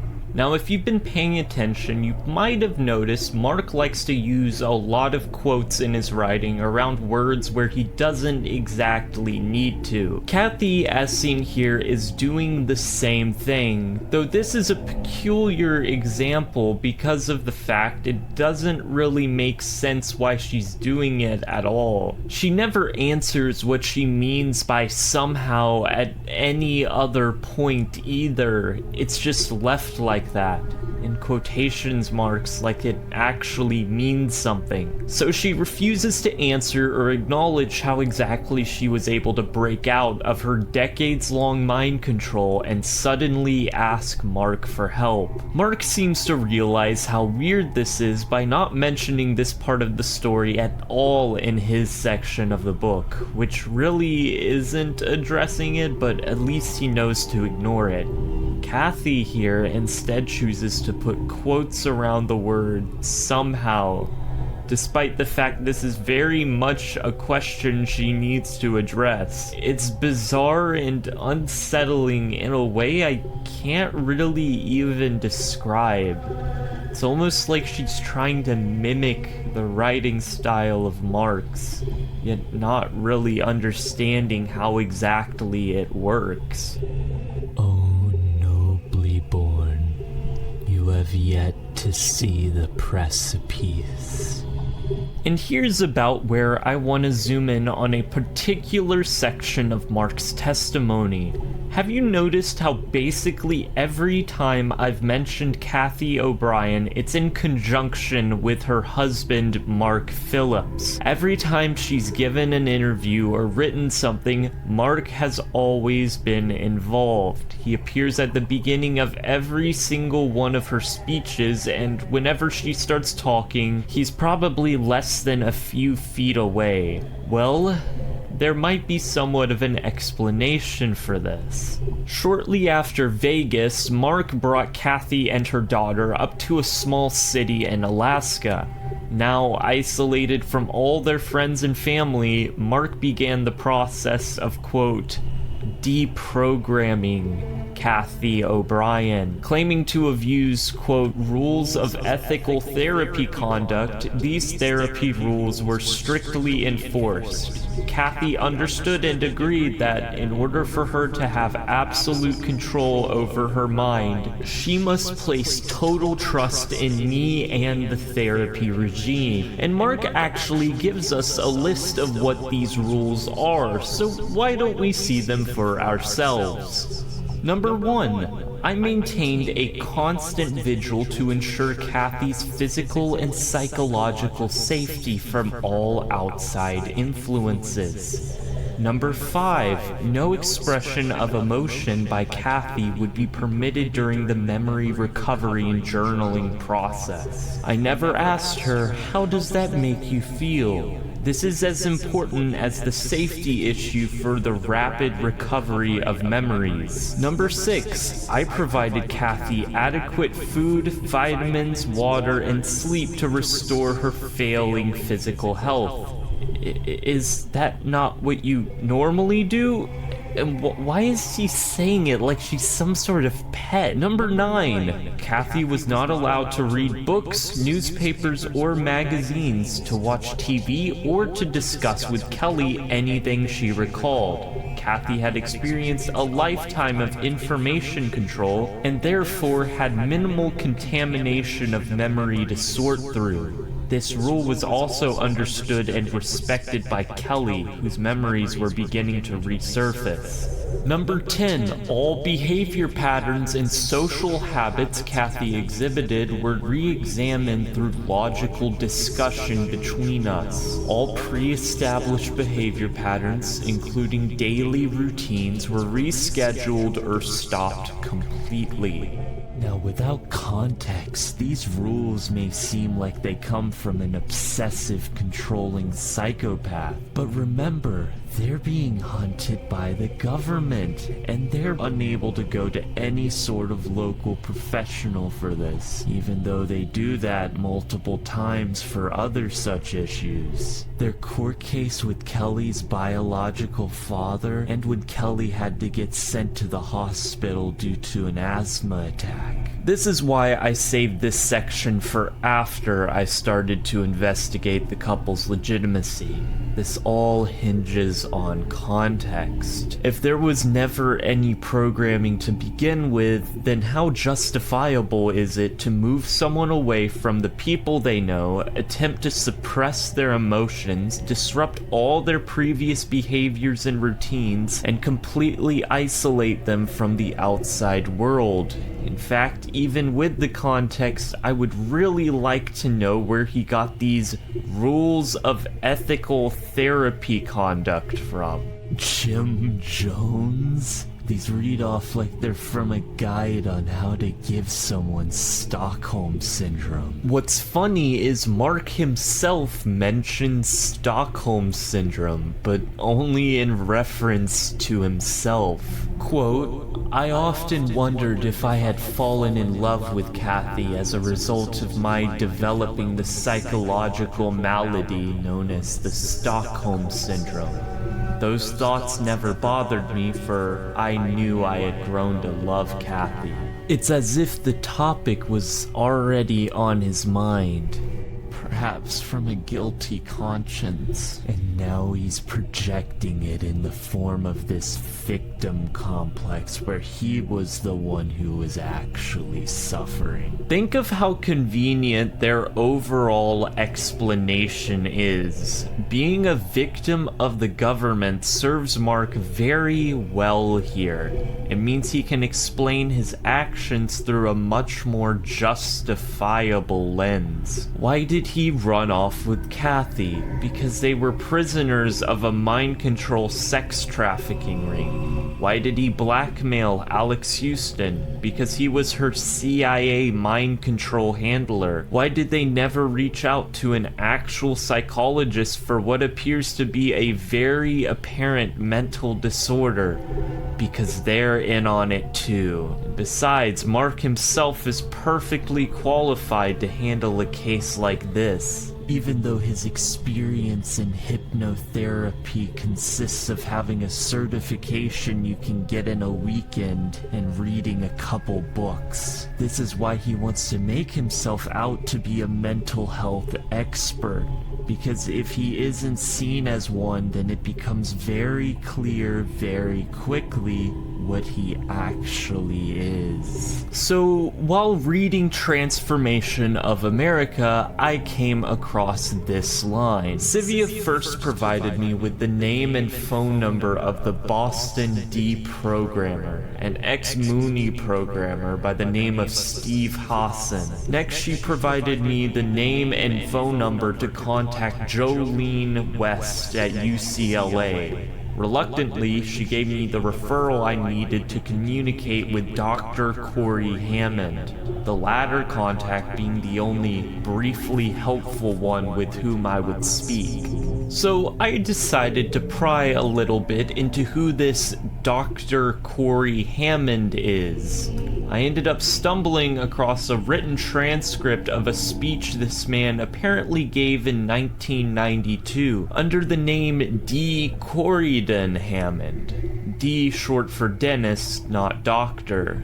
The speech was titled Hypnosis and MPD, Ritual Abuse, and was given at the 4th Annual Eastern Regional Conference on Abuse and Multiple Personality Disorder. This speech is very intriguing indeed. Dennis here seems to believe a few things. He believes there's been an infiltration of our government by the Jews.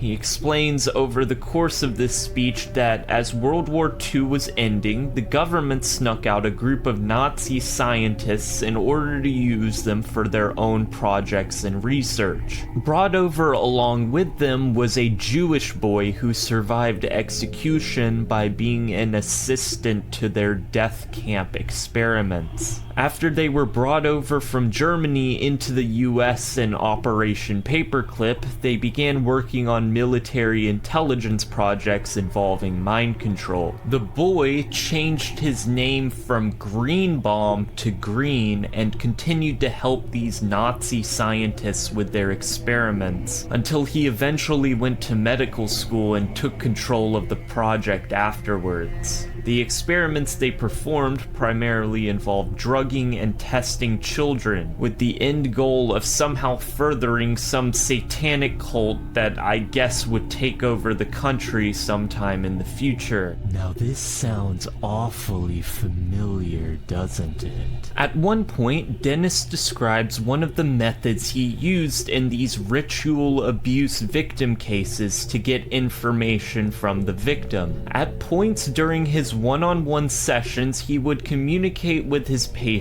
solely through, quote, ideomotor finger signals. What this actually did in practice was prevent the patient from answering his next question with anything other than a yes or a no. The only response they could give to any question being the rise of their finger. Quote, the way I would inquire as to whether or not some of this might be there would be with ideomotor finger signals. After you've set them up, I would say, I want the central inner core of you to take control of the finger signals. Don't ask the unconscious mind. The case where you're inquiring about ritual abuse, that's for the central inner core. The core is a cult-created part, and I want the central inner core of you to take control of this hand, of these finger signals and what it has to do for the yes finger to float up. I want to ask the inner core of you, is there any part of you, any part of Mary, that's the host's name, who knows anything about alpha, beta, delta, or theta? The term alpha programming also pops up in Project Monarch programming definitions, so I think it's safe to say this is the explanation Mark and Kathy were given by Dennis. Also, think about how easy Dennis has made it for the patient to diagnose themselves with having this sort of programming. He's already provided them a whole narrative and inherently asserted it from his position of authority.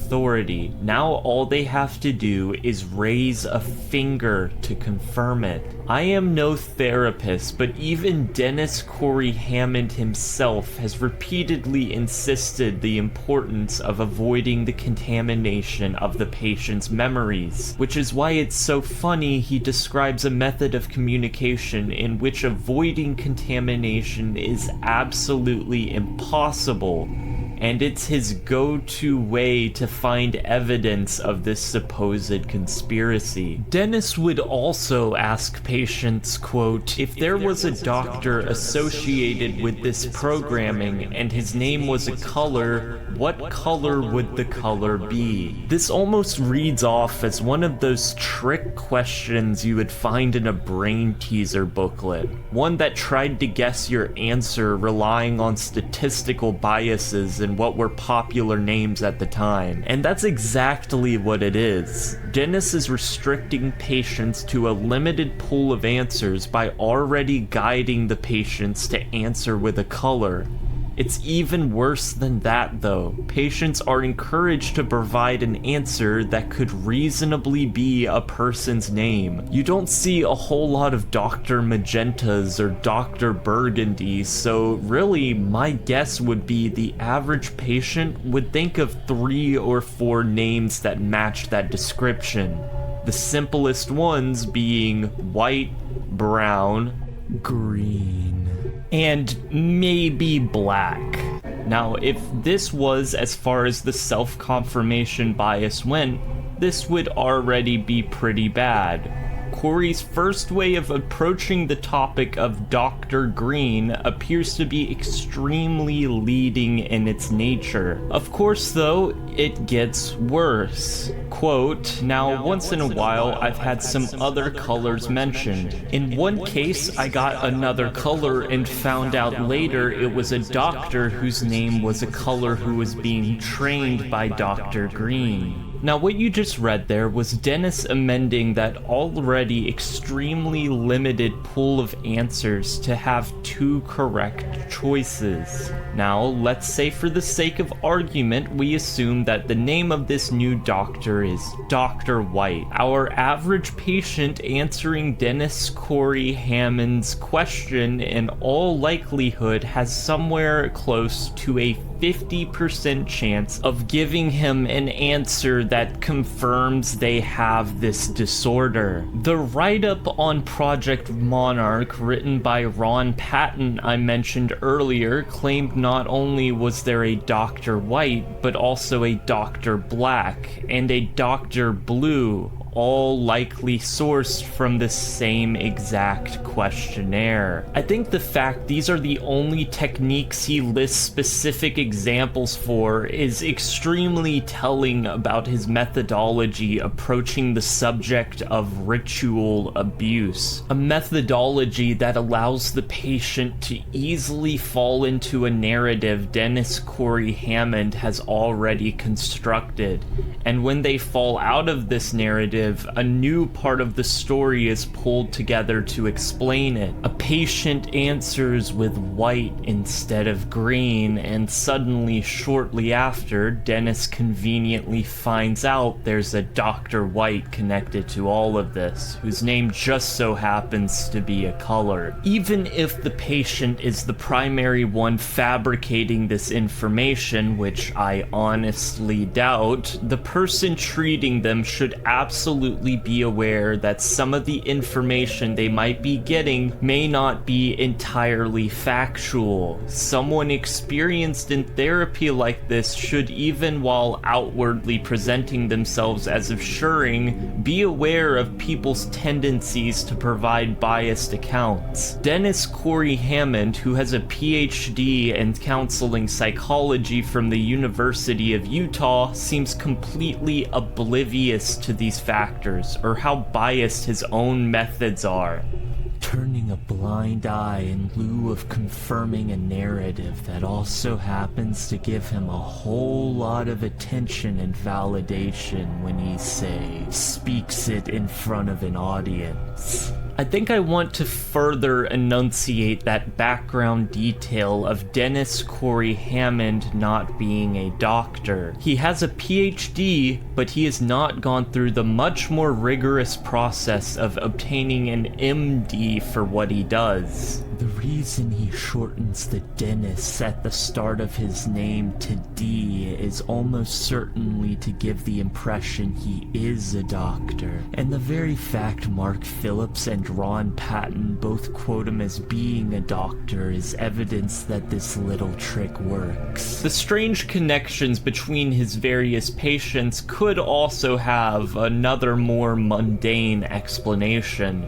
Dennis at one point says this: "Now, for a long time, I would tell a select group of therapists that I knew and trusted information and say, spread it out. don't spread my name, don't say where it came from, but here's some information. Share it with other therapists if you find it's on target, and I'd appreciate your feedback. Now this little bit is interesting because it is by far the most apparently contradictory line in the entire speech. It goes directly against the idea of avoiding contamination and peer review. Dennis has never written an official paper about any of his ideas related to Dr. Green. He's never publicly confirmed them or tried to argue their legitimacy. Instead, he's shared them in secret with other therapists in the field, therapists who'd see his credentials as probably the biggest point for why they should believe what he's saying. All this goes against the idea of treating therapy like it's a science, and that's only made more apparent with the sheer amount of extremely basic and fundamental mistakes that litter Dennis's process. But it also shows another potential way he could have gotten consistent answers among patients. He's already put his ideas out there into the community. The pool is already contaminated. Any therapist who hears this and happens to mention a bit about Dr. Green has now primed that patient with that information. The very definition of contamination. And yet, despite his insistence on how important it is to not contaminate the memories of the patients, he fails to even address this as a possibility. I also find it interesting with how confident he is in his own beliefs, even saying at one point, quote, "I have gone from someone kind of neutral and not knowing what to think about it all to someone who clearly believes ritual abuse is real and that the people who say it isn't are either naive like people who didn't want to believe the Holocaust or they're dirty." It's strange how vague Dennis gets though when it comes to actually backing up his claims. Quote, "Now when people say, by the way, there's no evidence, they've never found a body, that's baloney. They found a body in Idaho of a child. They had a case last summer that was convicted on first-degree murder charges. 2 people that the summer before that were arrested where the teenage girl's finger and head were in the refrigerator and they were convicted of first-degree murder in Detroit. There have been cases and bodies." Whose body, Dennis? What case, Dennis? Why any of this has anything to do with what he was talking about before, Dennis does not make clear. That's one thing he certainly does have in common with Mark Phillips and Kathy O'Brien. Lacking the ability to actually prove what he's saying is true. It only makes sense Mark would cite this man of all people as, quote, "the single most valuable live information asset I would know in my quest for expert therapy advice." I think it's fairly likely that a great deal of the narrative the couple constructed came directly from Dennis Corey Hammond himself and his extremely questionable techniques. Mark Phillips only jumping at the opportunity to explain his actions in a way that paints him as the hero in this grand struggle against a wide-reaching secret plot. I want to focus back in on a specific example of the couple's testimony. Quote, "In spite of reporting to the FBI I was a hypnotist, I knew that if the FBI and CIA could prove through my admissions I was using hypnosis on Kathy, her testimony in court would be worthless. Therefore, the threat of reprisal from the CIA was averted. In fact, through my own intensive research on hypnotherapy, I learned how to control Kathy's trance states. I regarded it as unhypnotizing her. Eventually, I would be regarded by mental health physicians as an expert in the application of this little-used clinical tool for recovering memory. What mental health physicians he's referring to here is unclear. I have a few guesses, maybe Dennis Corey Hammond, But there's something else that intrigues me about this quote, and that's the mention of Kathy's testimony being unusable in court. This may actually be the answer to the question I've seen a few people bring up of why the couple have never been charged with libel or defamation for their writings. Something I didn't mention previously in Martin Cannon's The Tangled Web was how shifty Mark got when accusations entered the conversation. Quote, "I once told Mark that I found impressive Kathy's willingness to name names, thereby placing the couple at some legal risk. Mark became nervous and, rather less than gallantly, observed that his name didn't appear as author on any of the accusatory writings, leaving him in a position protected from libel action." The accusatory writings referred to here are the various short story articles allegedly written by Kathy O'Brien that eventually got stitched together and put into Kathy's section of Transformation of America. Mark here is clearly thinking about how to protect himself legally, and that's probably why he avoids naming any political figures involved in Project Monarch in his section. The only people he does name are the ones he's directly involved with personally, and even then he always uses very specific language. Allegedly, and I strongly believe, are phrases you'll see a lot when it comes to the more significant claims surrounding these people. It is interesting to note that Bud Kramer would in less than a year be elected to Congress. Within months after his election, Bud was rewarded for years of alleged containment practices. Allegedly, Bud has been covering up investigations for the intelligence community, the DoD, and of course his #1 financial supporter, NASA. Sedina's husband, David Rorick, aka David Rowe, was then her alleged sadistic handler. It is noteworthy that Rowe allegedly received his training on how to maintain a slave using specific tortures from Alex Houston. The cost of asthma medication that Kelly now required to keep her alive was over $400 per month. I strongly suspected that much of the reason for her declining health resulted from the 2 weeks in hell she had recently spent with alleged serial killer Wayne Cox. It is of some note that not once does Kathy use the word alleged in her section of the book, at least not including the timeline summary she wrote as an appendix a few years later, in which she includes the word once in quotes. The question of why the couple are doing all of this has probably been at the forefront of your mind this whole time, and initially asking it makes the couple's story much, much stronger, actually. Money comes to mind immediately as a motive, but I can cite several instances where that doesn't seem to be a strong factor for either of the two.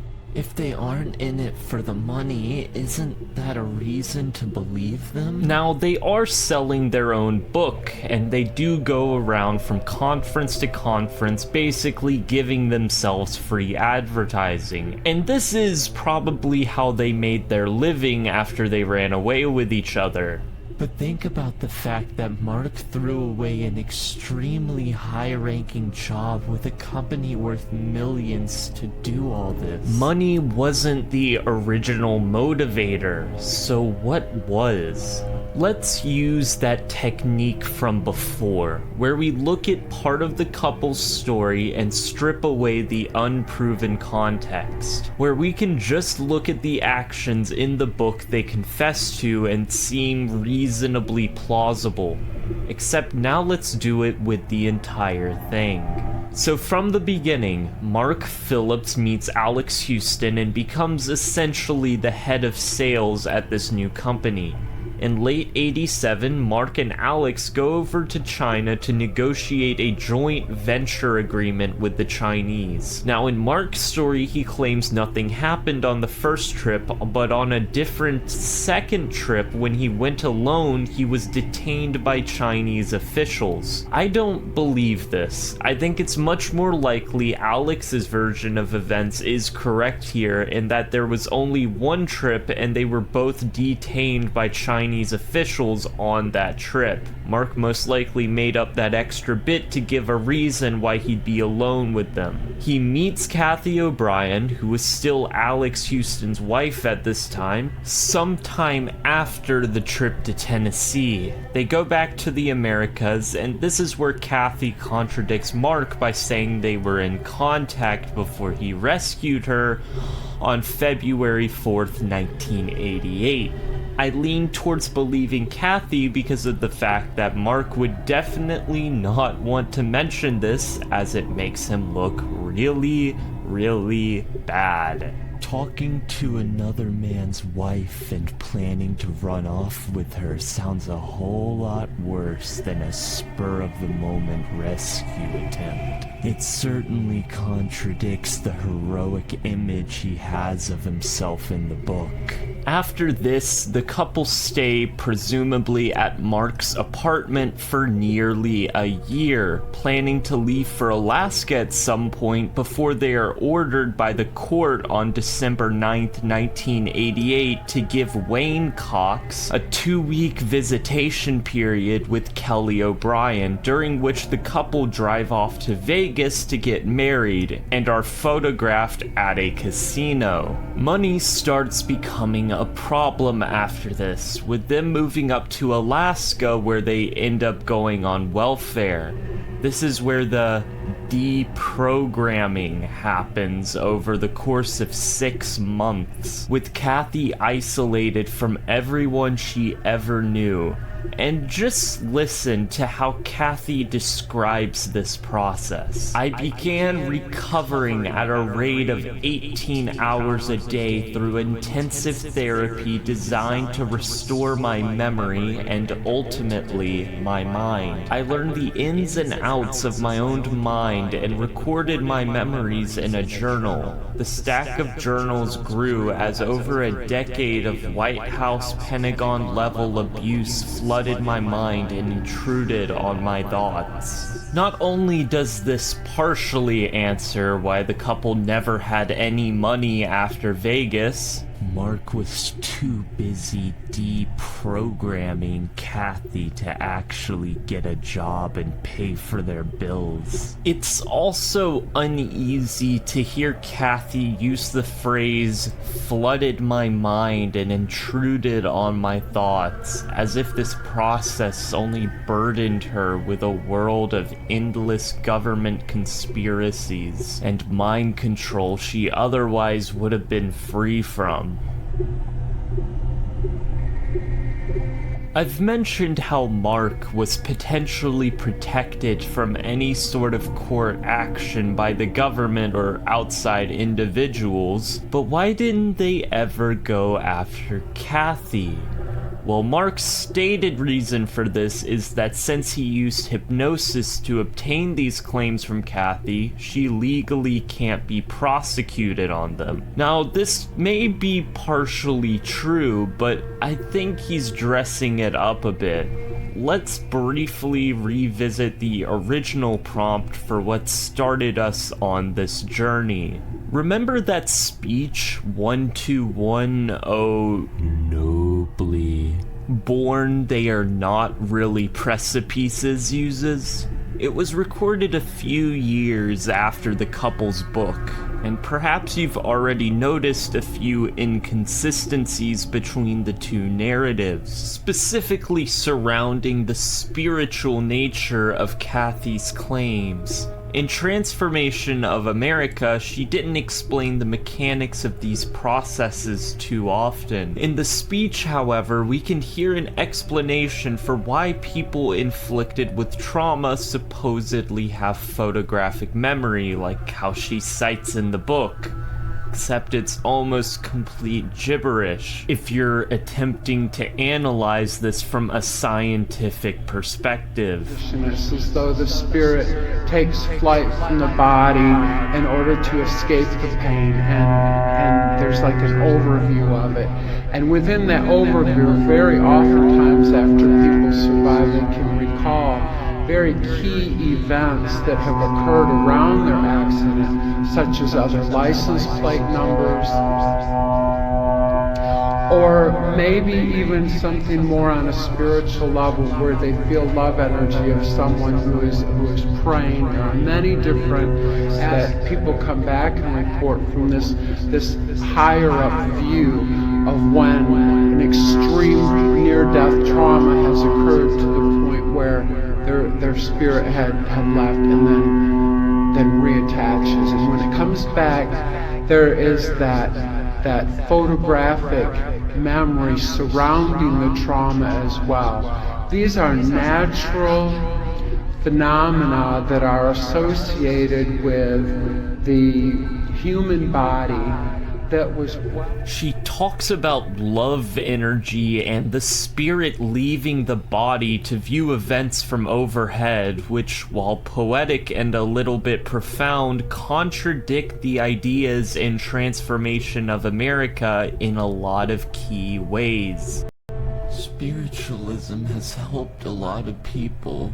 Who am I to judge? One of Mark's claims is that he logically debunked all of Kathy's religious beliefs, and that there were scientific explanations for this trauma-based mind control. Quote, "We devoted many hours to intellectual discussions of Kathy's learned religious beliefs, and they were logically debunked. Just as if I were explaining the illusions of a magician's tricks work to confuse reality." Now, this line talking about the spirit leaving the body during traumatic events is brought up almost word for word in Kathy's other book, Access Denied for Reasons of National Security, except with Mark arguing that this is simply a perspective of the mind. Quote, "It doesn't seem logical when I see my past. It's as though I were viewing it from above. It's as if my spirit took flight to a safe, loving place while my body was being used and abused." Severe torture and trauma does affect people this way. Simply shift this natural perspective to a mind screen/movie screen. This will allow you to remember without abreaction. And yet, in the Oh Nobly Born interview, you can see here this spiritualism now has become a core element of her thought process. She's lost the context of the original conversation with Mark and has now rationalized this memory as a genuine spiritual experience. As if the context never mattered in the first place. This is one of the more interesting inconsistencies, as it seems like despite Mark's efforts to debunk her religion, she still carries around a bit of that spirituality with her, as if she doesn't really comprehend that these two worldviews are fundamentally opposed from each other. Now, this ties into why I haven't actually been focusing on Kathy's side of the story so far, choosing instead to laser in on Mark. Mark's testimony and transformation of America is much more focused on creating a narrative around Project Monarch and their actions within it, while Kathy's section is basically just a string of very loosely related stories that almost entirely focus on the drug use and demented sex lives of various political figures and how they achieve their goals related to this.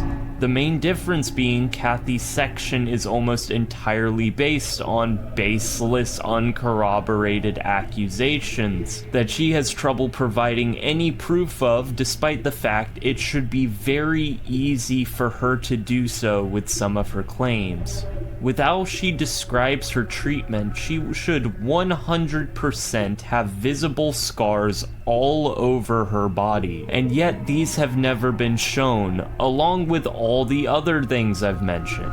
Now, while this may seem like a weakness of the book's narrative, the trick here is that the real meat of Kathy's section is buried under mountains of various miscellaneous claims. I've seen several people describe Transformation of America as exhausting to read, and I agree. It's essentially just story after story of abuse with very little that can actually be analyzed within it. I think honestly the best way to show this is to look at this over 3.5 hour long documentary, which has multiple sections of direct Q&A. Now, almost every recording of Kathy that is out there is of her giving some sort of speech. It's a one-way conversation, and I think that does a lot to hide the weirder aspects of her behavior.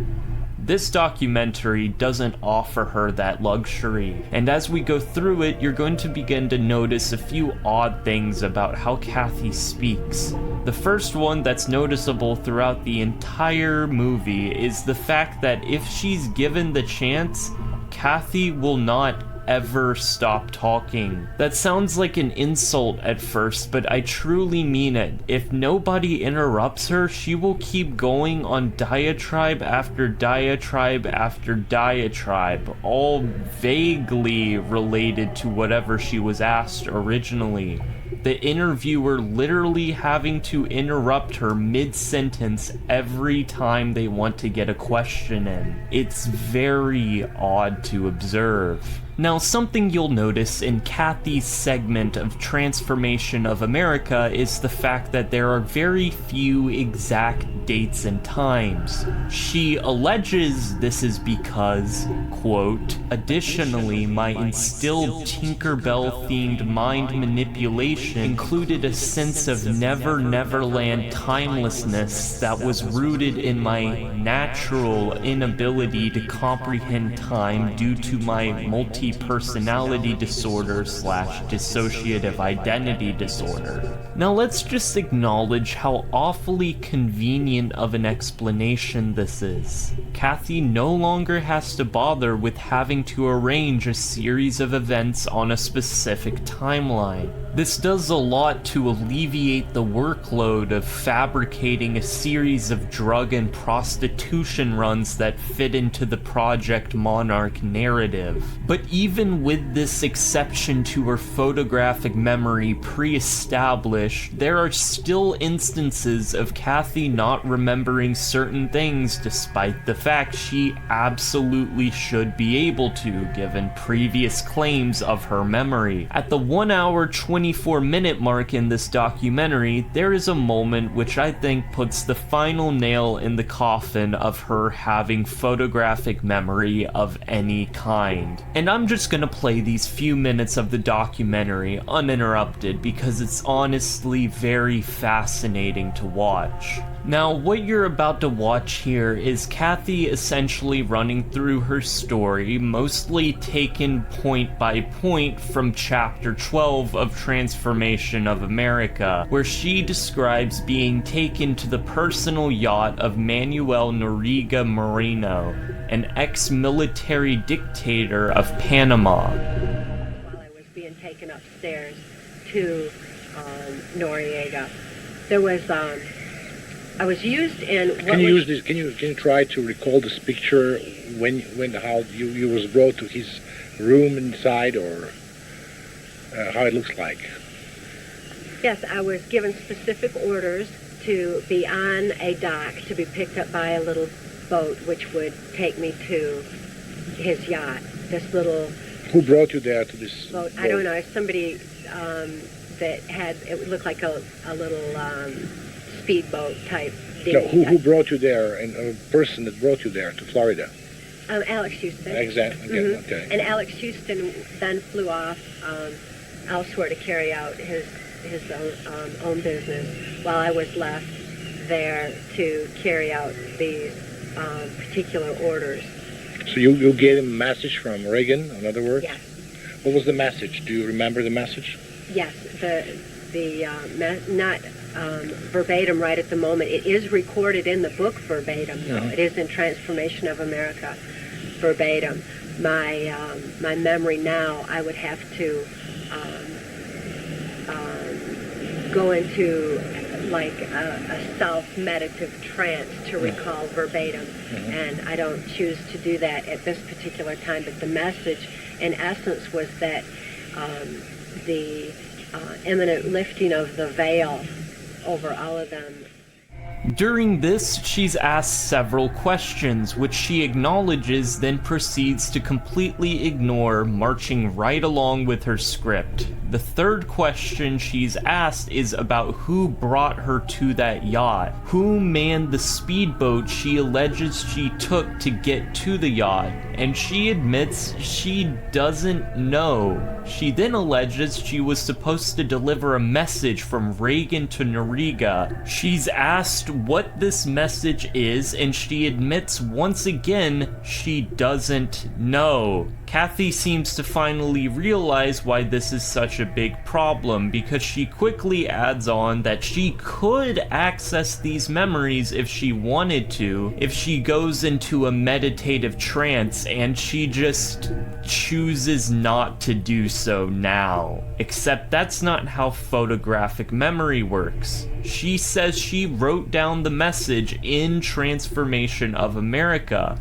Well, then why couldn't she have memorized it from there? If she did have a photographic memory, she probably would have done so unintentionally. And this is far from the only time she does this. I find it incredibly strange how she basically ignores questions and clings to her script from Transformation of America beat for beat. There are moments where she will go into questions, but then you have moments like this where she remembers very little. One particular airplane load of drugs was transferred into a van driven into the state of Arkansas and delivered to the Mena Airport area. I only knew it as a remote airport in Ouachita Forest in the state of Arkansas, and it's since been identified exactly as Mena Airport.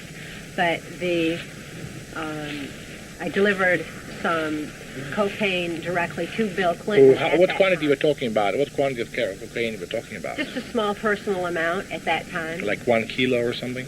Wasn't that much. I don't believe it was that much. So where was the place of delivery? It was at a hotel that was right nearby there, where Bill Clinton was staying at that time. Do you remember the name of the hotel by any chance? No, I don't. So it was a small hotel? It wasn't like a conventional motel with like a Holiday Inn sign or something. It wasn't like that. It was an older stone motel. It's actually the place that she's identified. She did so for some investigators with the Kenneth Starr Investigative Committee for Congress. And although I apologize, I don't have photographic memory recall, they did tell me what the name of the place was. It is it was at one time it was built during the interviewer is asking Kathy about when she delivered cocaine to Bill Clinton. She responds that she delivered to the Mena Airport area. The reporter first tries to clarify the amount which she delivered, and she responds it was a small personal amount. He once again tries to get an exact number, asking if it was roughly a kilogram, and all Kathy can say is it wasn't that much. The reporter then asks where she actually dropped off the cocaine, which she answers a hotel nearby. The interviewer asks for the name of this hotel. Kathy admits she doesn't remember. And incredibly, the moment she says the words, "No, I don't," in this clip, in reference to her not remembering, you can see Mark immediately poke his head up. He's kept his head down the past few minutes, but this instantly triggers a sort of flight or fight response from him. And sure enough, he instantly jumps in to try and explain away these sorts of discrepancies. If you've noticed the pattern, all of these answers are very oddly vague. It may be thought she's specifically avoiding specifying the exact details, but she has every motivation to do that. She wants to be as specific as possible. It makes a lot more sense that she just genuinely can't. And it's also interesting how the person without photographic memory recall somehow remembers more about the things they're talking about than the one who does. Even though he mentioned specifically Kathy testified to the existence of this information at some point, so she did remember it, just not now for some reason. There's another moment where, while she's describing an incident where she was forced to attend a White House cocktail party, the interviewer asks her on details of who brought her here and what the room they stayed at looked like. I have a little more difficulty with exact dates and times because as a programmed multiple, in essence, it was as though it were one long day to me. I was not aware of time, my age, or anything else, but Madeleine Albright was at the White House cocktail party that was being thrown for Brian Mulroney, Prime Minister of Canada, who is also Order of the Rose. And main purpose for you being there was what? Was for prostitution to Brian Mulroney at that time. But anytime I was in Washington, D.C., it was usually multi-purposed, as was this particular trip. And after having been prostituted to Brian Mulroney that Can you night, explain me the situation in more details? Who brought you there and what was the room that was used for that reason? Also in White House, or he was guest in White House, he slept in White House? Yes, he had a room in the White House at that time, and I was brought into a White House cocktail party for the purposes of making contact with Brian Mulroney for prostitution later that evening in his room in the White House. This room? Can you describe this room? It was one of the nicer guest quarters that they have in the White House, and it was actually a suite. It wasn't just a bedroom. There was an outside room to it that had a sofa in it and some comfortable furniture. But also in that room, by the time I entered, were 3 other girls, one of which was a very dear friend of mine who remains a dear friend of mine to date. She's a mind-controlled slave of U.S. Senator Arlen Specter. She's not free at this time. She is amnesic of most of the... She initially tries to skim over this, sticking to her script, but then she's pressed again. The question is repeated, and she proceeds to give the most generic answer possible. It was a suite, and it had an outside room with a sofa and comfortable furniture. For some reason, she decides not to describe any sort of detail that would give her story even an ounce of credibility. Her story would benefit from these details, yet she chooses not to give them because she can't. I avoided talking about this up until now because I wanted to logically dismantle the monarch narrative before I looked into questioning the sanity of one of the authors. The more I watch Kathy, the harder it is to ignore. Does she know what she's doing? In Kathy's segment of Transformation of America, she mentions a psychologically intense story that was used as the basis for this mind control manipulation she was experiencing most of her life. It is evident that his psychologically intense story was used for manipulating minds. Much of The Wizard of Oz lends itself to themes commonly used by perpetrators. For example, nearly all multi-personality disorder / dissociative identity disorder suffer sufferers have suffered the loss of pets during ritualized torture. Yes, the Wizard of Oz was the psychologically intense story used to manipulate Kathy. Kathy here specifically cites that an example of this is the fact that most people diagnosed with this form of multi-personality disorder have lost pets over the course of this ritualized abuse, and this was somehow used in conjunction with the movie to instill programming. But this isn't really surprising at all, even if it is true, since ritualized abuse supposedly takes place over the course of decades, easily above the lifespan of most pets.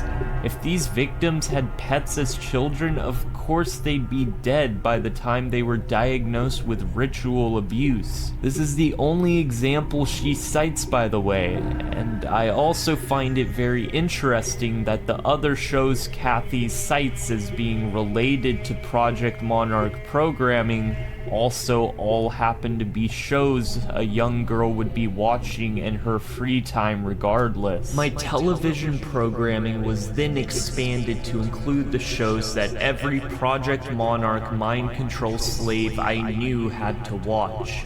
I Dream of Jeannie, The Brady Bunch, Gumby and Pokey, and Bewitched. I could relate to the genie pleasing her master, who was a major for the Air Force in I Dream of Jeannie. This served to confuse the reality of my own experiences with the fantasy of television production. I told all outsiders that my family was just like the Bradys. Through Gumby and Pokey, I was led to believe that I was as flexible as these animated clay performers. Therefore, I was capable of being physically maneuvered into any sexual position. The mirrors depicted doorways to other dimensions and adventures interlocked with my Catholic conditioning and Alice in Wonderland and Wizard of Oz themed programming. Notice with how loose these connections are, it's possible to connect any piece of media with Project Monarch. Any show that would have used clay figures would have fit the description in the Gumby and Pokey example. And the line about mirrors is almost impossible to decipher. I still have no idea what she could possibly be referring to in this meandering run-on sentence at the end. Just a mishmash of ideas and themes that Kathy seems to be pulling from anywhere she can. Everything is connected. Everything means something. And this is really what many of the lines in Kathy's section of Transformation of America come across as rationalizations on top of delusions. I wore real and faux diamonds to signify my presidential model business role, rubies to signify my Oz program prostitution personality, and emeralds to signify my Oz program drug business. This physically indicated to my contacts which mode of operation I was under at the time. Rarely did I wear all three indicators at once, but they certainly applied in this operation with Habib. Houston led me down the waterfront boardwalk towards the hotel casino, where I was told to meet Habib, walking like an Oz scarecrow and singing, "Follow the Yellow Brick Road." It seems especially odd how these supposed aspects of her programming interface with her story. It seems very overly complicated to put all these sorts of symbols and codes everywhere, when in reality it would have been so much easier to just send an encrypted message some other way. Maybe that's why it works so well. You'd never suspect otherwise. That's That's actually one of the biggest flaws in Project Monarch. The fact that using brainwashed people as a method for communicating information and performing drug deals is so ridiculously overcomplicated and risky, it would never actually be done. Why have Kathy perform drug runs and be a prostitute? Why affiliate her with both sides of the business for extra risk with no real incentive? Just send an encrypted message some other way, or get trusted agents to do it for you. It makes no sense to involve Kathy when there are plenty of people she accuses of also being involved in the conspiracy that could very well just do her job for her. De La Madrid produced a hologram similar to the one Bush did in his "You Are What You Read" initiation. His hologram of lizard-like tongue and eyes produced the illusion that he was transforming into an iguana. While in Mexico, I was always ordered to wait by rocks, where the abundant iguanas sunned before being transported to my scheduled meetings with his royal lizardry, the Lizard of Oz. These delusions are then chained together in the form of a Frankenstein abomination of a narrative, where any various bits and pieces are smoothed out and explained away when they come up. They were either her own delusions or a part of the narrative imposed by Mark Phillips through his leading biased method of performing therapy on her, as we clearly see with Dennis Corey Hammond as well, and then put together with his help into a narrative about the government and the New World Order. Kelly and I were walking among the Mexican pyramid ruins in Tulum when Houston pointed out an iguana lizard sunning itself on a rock near the parking lot. As Kelly and I approached the iguana, two Mexican Secret Servicemen emerged from a dark blue Mercedes. They used the keys, codes, and triggers to our programming that had been provided to them hypnotically to create the illusion that the iguana was transforming into De La Madrid. This control technique was to build an amnesic block to ensure against memory recall. This is one of the clearest examples of how Kathy's world of mind control builds itself on top of real memories. The first half of this quote seems somewhat cohesive, but then it transitions into more government officials coming out of nowhere to use keys, codes, and triggers to create an illusion. What clearly sounds like a rationalization of her own delusion of seeing a lizard transform into another one of her tormentors, as she recalled this memory in therapy. As if each one of Kathy's experiences were twisted into this new narrative involving mind control, and when she started experiencing actual real delusions, they were also included into the story. Like a tumor that just incorporates everything else into itself as it grows into a twisted, rotten mass. Like a wall in which an insect lives and gnaws. I think it's readily apparent that if Kathy actually knew what she was doing, was intentionally trying to grift an audience, she would have already trimmed off these elements of her story that only served to hinder the legitimacy of her claims. She would have simplified this down. They took me to a room and brainwashed me with a screen and hypnotic spirals, or something like that. Instead, though, we have this insane mesh of ideas. Now, I am not a doctor, and I am not in a position to diagnose anyone, but I highly suspect Kathy has some form of schizophrenia. Her way of thinking is by far the biggest point towards this. To simplify it extremely, schizophrenia is a disease where a large component of the reason someone with it acts the way they do is because the brain is way too trigger happy with releasing dopamine. Dopamine is basically a way of telling the brain, this is important, pay attention to this. And when that's released all the time, the brain is essentially told everything is important. Everything means something. Kathy's way of thinking, where she makes connections between almost everything, despite the actual validity of these connections, is a lot more explainable now.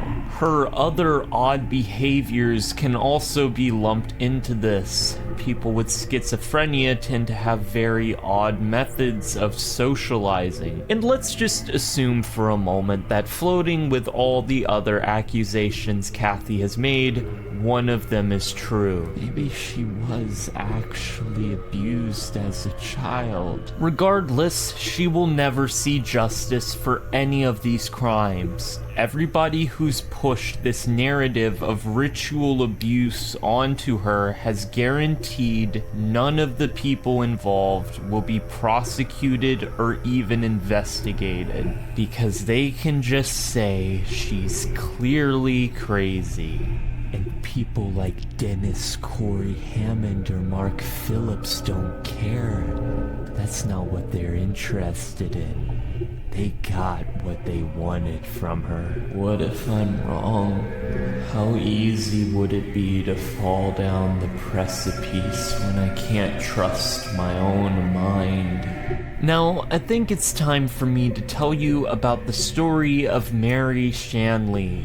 A story that may come as a shock to the Nobly borns that haven't learned of such crimes. Now, Shanley was a teacher who taught in an elementary school in Chicago, Illinois. She also had a husband and son at home. At some point around 1990, she starts experiencing depression due to a recent hysterectomy and some other personal events in her life, and she goes to visit Roberta Sachs and Bennett Braun, whom both subsequently diagnose her with multiple personality disorder and ritual abuse, where she's then placed into a hospital in Chicago, which also happens to be owned by Dr. Braun. She lived at this hospital for the next 9 months, getting out in early 1991. She spent the next few months on disability since she had lost her position at work from being at the hospital for so long. She was then summoned back to Dr. Sachs's office, where she was introduced to a Dennis Corey Hammond, a supposed expert in multiple personality disorder. He goes through the shtick we've seen him do in the Greenbaum speech with her, and he of course tells her she's been instilled with this cult-sourced mind control programming, where him and Roberta Sachs suggest she goes to a treatment facility in Houston, Texas called Spring Shadows Glen Hospital. Mary had suffered from epilepsy due to a traumatic brain injury she's had for years at this point, but when she started suffering from symptoms of this during her stay at the hospital, the staff, including Dr. Judith Peterson, began to tell her that her brain injury had been caused by occult activity. What if it's a lie? She isn't treated for the epilepsy she was previously diagnosed with, and instead her now quickly manifesting symptoms are explained away as symptoms of multiple personality disorder and ritual abuse syndrome. In one particular instance where Mary was, by all other accounts, experiencing an epileptic episode, Dr. Judith Peterson refused to help her, choosing instead to scream at her that she needs to get up off the ground. She's a doctor. She wouldn't lie to me. The horrible treatment at the hospital among her and other patients grew to such a point that anonymous phone calls were being made to the Texas Department of Health by the hospital nurses themselves in order to report these violations of basic human rights, where they claim restraints were regularly being forced on the patients. Due to these, various reviewers from said Department of Health come in, find evidence of these problems, and alert the hospital, whereupon the hospital does nothing. Mary Shanley ended up staying in Spring Shadows Glen Hospital under similar treatment for the next 26 months. Specifically isolated from the outside world to supposedly protect her from the cult. Now you're probably wondering where I got this little story from, and that would be from the transcription of the state prosecutor's opening statement from a court trial held in Houston, Texas on September 9th of 1988. The United States of America versus Judith Peterson, Richard Seward, Georgie Jerry Muick, Gloria Curiga, and Sylvia Davis, where our good friend Dennis Corey Hammond was named as a, quote, unindicted co-conspirator. Mark even mentions Dr. Bennett Braun offhandedly in the same sentence as, quote, Dr. Hammond. The full quote goes something like this: somewhere in the process of finding a referral professionally acquainted with Dr. Hammond, I telephoned dissociative disorder specialist Dr. Bennett Braun, a well-known published psychiatrist in Chicago, Illinois. There are more stories like Mary Shanley's, like Karen G, as she's named in the opening statement, who was a 13-year-old girl who, along with her sister and mother, was institutionalized at Spring Shadows Glen Hospital. At one point on June 24th, 1992, in a session with Dr. Peterson and Sylvia Davis, she was forced to recall and experience the memory of her rape. I don't have access to the tape that was originally recorded of this session, but it was played in the prosecutor's opening statement, and Larry Estep, the state prosecutor, described Karen as, quote, wailing, screaming, and moaning throughout the entire recording. There was also a label on the tape written by Judith Peterson, which read as such: PT, patient seen with Sylvia Davis, did process in a memory retrieval by patient of rape, angry parts. Parts here is referring to alters, or the different personalities in these patients' supposed multiple personality disorder. Fearful parts, angry parts were able to contain effect, put off electroshock. Patient had very good session, very physical session. J.A. Peterson, Ph.D. Yes, you did hear that right.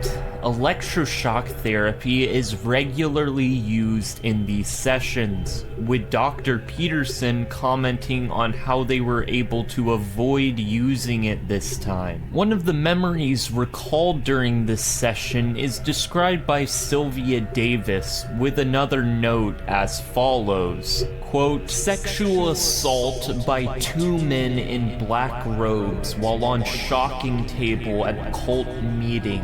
Mommy in the room. She was beaten by mother before this happened with a braid, and again after the assault, and shocking, and yet again at home with belts afterwards. The note goes on to say that the young child is holding therapist's hand, trembling with fear. They describe this 13-year-old girl as literally trembling with fear because she was forced to recount the memory of her rape. A rape, I might add, which never happened. When Karen was first admitted to Spring Shadows Glen Hospital, her physician, Dr. Richard Seward, ordered her to get checked out by a gynecologist, Dr. Levine, at another separate hospital, and what they determined was Karen had absolutely no signs of sexual abuse whatsoever. And Dr. Peterson almost assuredly knew this, as the records were freely available to her and her colleagues. So why did they force this girl to relive a traumatic event she never actually experienced in the first place? Lead her into believing it was real, and then use that as the basis for claiming she had ritual abuse programming? Well, Karen G also happened to have a stepfather who worked at an insurance company, Combined Insurance Company of America to be exact. And since he worked for this company, he had a very, very good insurance policy that he of course extended to include his daughter. And this insurance policy happened to have an unlimited lifetime maximum for inpatient mental health checkups, which means if a group of specialists within a hospital could find a reason to do so, they could bill this insurance policy as much as they wanted, and it'd never run out as long as the parent insurance company still had money left in their banks. Money, pursued by grifters on every level. It seems the more I look into these cases, the more I realize it's always the same few motivations every single time. Lust, money, power. If you think about it, a moral panic like this, something which involves children being violated or killed, is really perfect for these scammers. It generates an intense emotional reaction, and they bank on this, playing into this pathos, keeping their targets angry and emotional so they don't think about all the holes in the logic of how ritual abuse works. How over the years it slowly switched from satanic ritual abuse to just ritual abuse as the satanic panic died down and Satanism went out of fashion as an explanation for this phenomena in favor of a system of organized crime. In reality, none of it exists. It isn't real. It was never real. It was people with other mental disorders being miscategorized and manipulated into falling into a narrative for money, for academic acclaim, or for other reasons. The scary part is, these grifters aren't always easy to spot. They aren't always blabbering idiots like Alex Jones or Kenneth Copeland. Sometimes they're dressed up with very convincing credentials, PhDs or even MDs. Most of the people involved with Spring Shadows Glen were doctors, legitimate doctors who went through the educational system and got their degrees. And that title holds a lot of weight. If you were told by your doctor you had ritual abuse syndrome, I think a lot of people watching would believe that on the face of it, at least initially. And once you're in it, it's a lot harder to escape the logic of this conspiracy theory. All it takes is for you to accept one unfalsifiable fact, and then suddenly, it's a lot easier for these grifters to build a wall around you, separate you from your loved ones, friends, and anybody who doesn't buy into their theories, and convince you that the world you knew, well, it's an illusion. Everything moves in shadows impossible to decipher and yet omnipresent. Everything is connected. There are no coincidences. Correlation is causation. Am I the only one in my head? I think it is of some interest to look at how exactly Spring Shadows Glen managed to get away with all of this for so long. In many documented cases, they would convince the parents that they themselves were in on the conspiracy and actually a part of the abuse against their children. A part of the note about Karen G from earlier was about how her mother had not only witnessed the abuse but also participated in it herself. Sexual assault by two men in black robes while on shocking table at cult meeting. Mommy in the room. She was beaten by mother before this happened with a braid, and again after the assault, and shocking, and yet again at home with belts afterwards. Here they claim Karen G's mother, who was now a patient at Spring Shadows Glen, was abusing her own daughter. And this is a powerful gaslighting technique because once the hospital can convince the patient they are in on the abuse, they can leverage that against actively investigating insurance companies. A quote from the prosecutor's statement: "One of the things these doctors did and the hospital did was they used CPS as a sword to also try to hold off insurance companies and convince insurance companies that what they're doing is proper. And you'll see that these women were forced to themselves contact CPS and tell CPS that they committed atrocities against their children. That much like that rape where it said Mommy, meaning Lucy Abney, was holding Karen G down on the shocking table while she was raped by two men, these doctors knew it never occurred. But you'll see they used it as a sword to tell insurance companies, to get insurance companies to hold off." And now, I think it's about time I point out this is not the first time we've seen this technique of isolation and gaslighting. In fact, it can be argued Mark Phillips is doing something very similar, just at a much smaller scale. A method that involves separating the patient from their previous life and the people they knew, and then spending months convincing them through mental gymnastics that their delusions are real, and the only person who can help them is the person who manifested these delusions in the first place. You can trust me. I've built your entire world. Maybe there's more to the story. Can I trust me? I think it's about time I reveal what those things I was hiding were for, and I also want to take this moment to reiterate my warning from before, except much more directly. This section contains discussion of potential sexual abuse with children. There will be no graphic depictions or anything, it will just be the subject matter. But I recognize how uncomfortable the subject matter is, so hence the warning.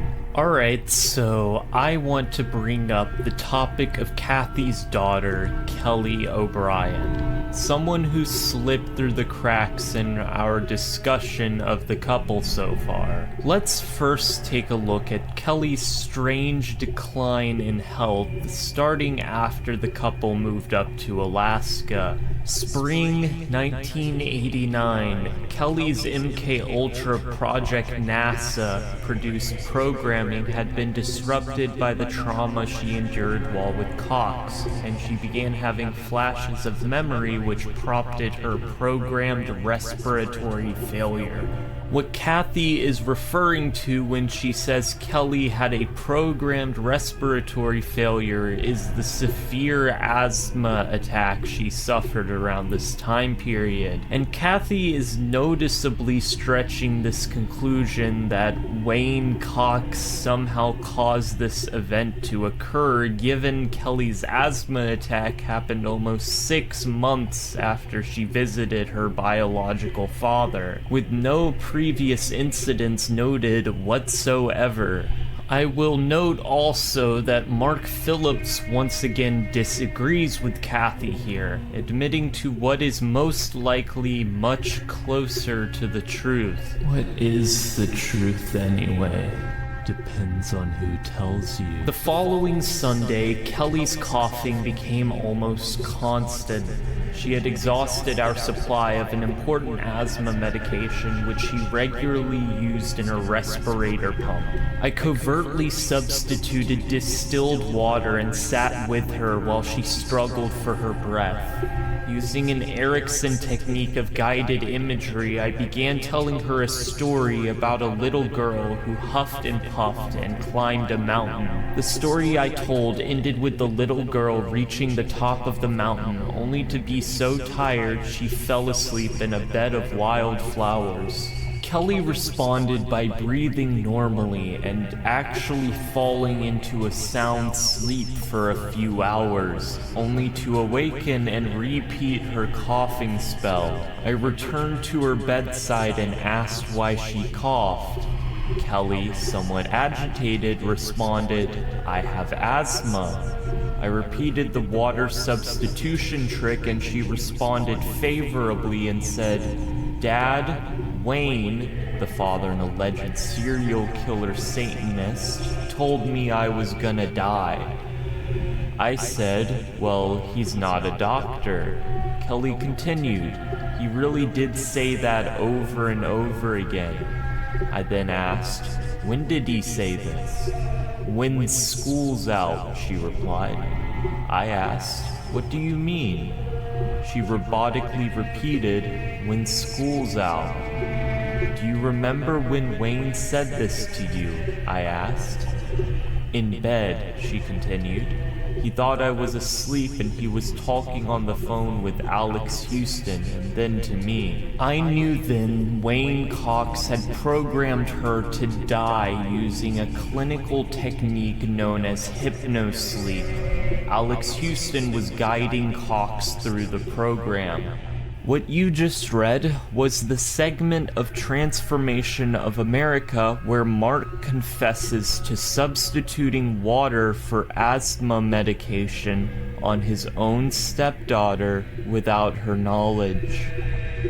This was most likely an attempt to generate a placebo effect that in the long run did not work. The day after, the couple pursue no medical action and send Kelly off to school where she almost immediately has another asthma attack. They were just scared, right? I interrupted her as I saw she was entering a deep state of trance and responded, "Well, school's not out, and tomorrow you will be well enough to go back to school." As I suggested, Kelly did feel good the next morning and returned to school. This day would be her last day in Birchwood Elementary.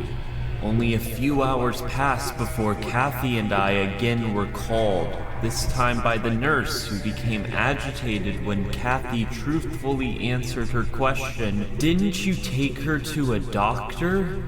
Kathy said, "No, but we will." No, but we will. Mark so desperately wants the couple's act of negligence to not be their fault. Yet here we see him describing how he had an opportunity to take Kelly to a doctor, and he decided not to. And we don't see him confront this fact at all, because Project Monarch's purpose is not to be honest about his or Kathy's life during this period. It is to come up with a justification where they aren't the bad guys. And here we have yet another divergence in the story. Mark skims over this section of his narrative by vaguely referring to months passing and Kelly being sent to another hospital, while Kathy's version of events is much more specific in this regard. September 1989. Kelly's behavior had become violent. She exhibited homicidal and suicidal behavior. as she was writing out memories of mind control abuses, and her health was rapidly deteriorating. Mark Phillips's knowledge of government-level mind control matters permitted Kelly a measure of temporary relief through logically understanding the programming she had already remembered. However, due to Kelly's polyfragmentation, multi-personality disorder / dissociative identity disorder created in infancy through trauma before her base personality had developed, Kelly could not regain control over her own mind. Subsequently, she was hospitalized at Humana Hospital again, then was transferred to Charter North Psychiatric Hospital via Dr. Patrick. Kelly told me that she needed help dealing with her homicidal urges, that they were programmed and rooted in the occult belief, reportedly instilled by Cox 1288, that the bloodline family, referring to me, must be murdered in order that she survive and the, quote, voices in her head cease. And I think this is where the sad reality of why Kathy has clung so tightly onto the Project Monarch fairy tale really begins to manifest itself.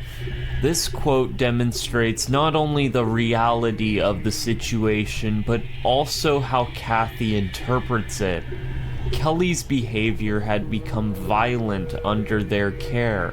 Her health was rapidly deteriorating, and this was caused by something completely out of their control.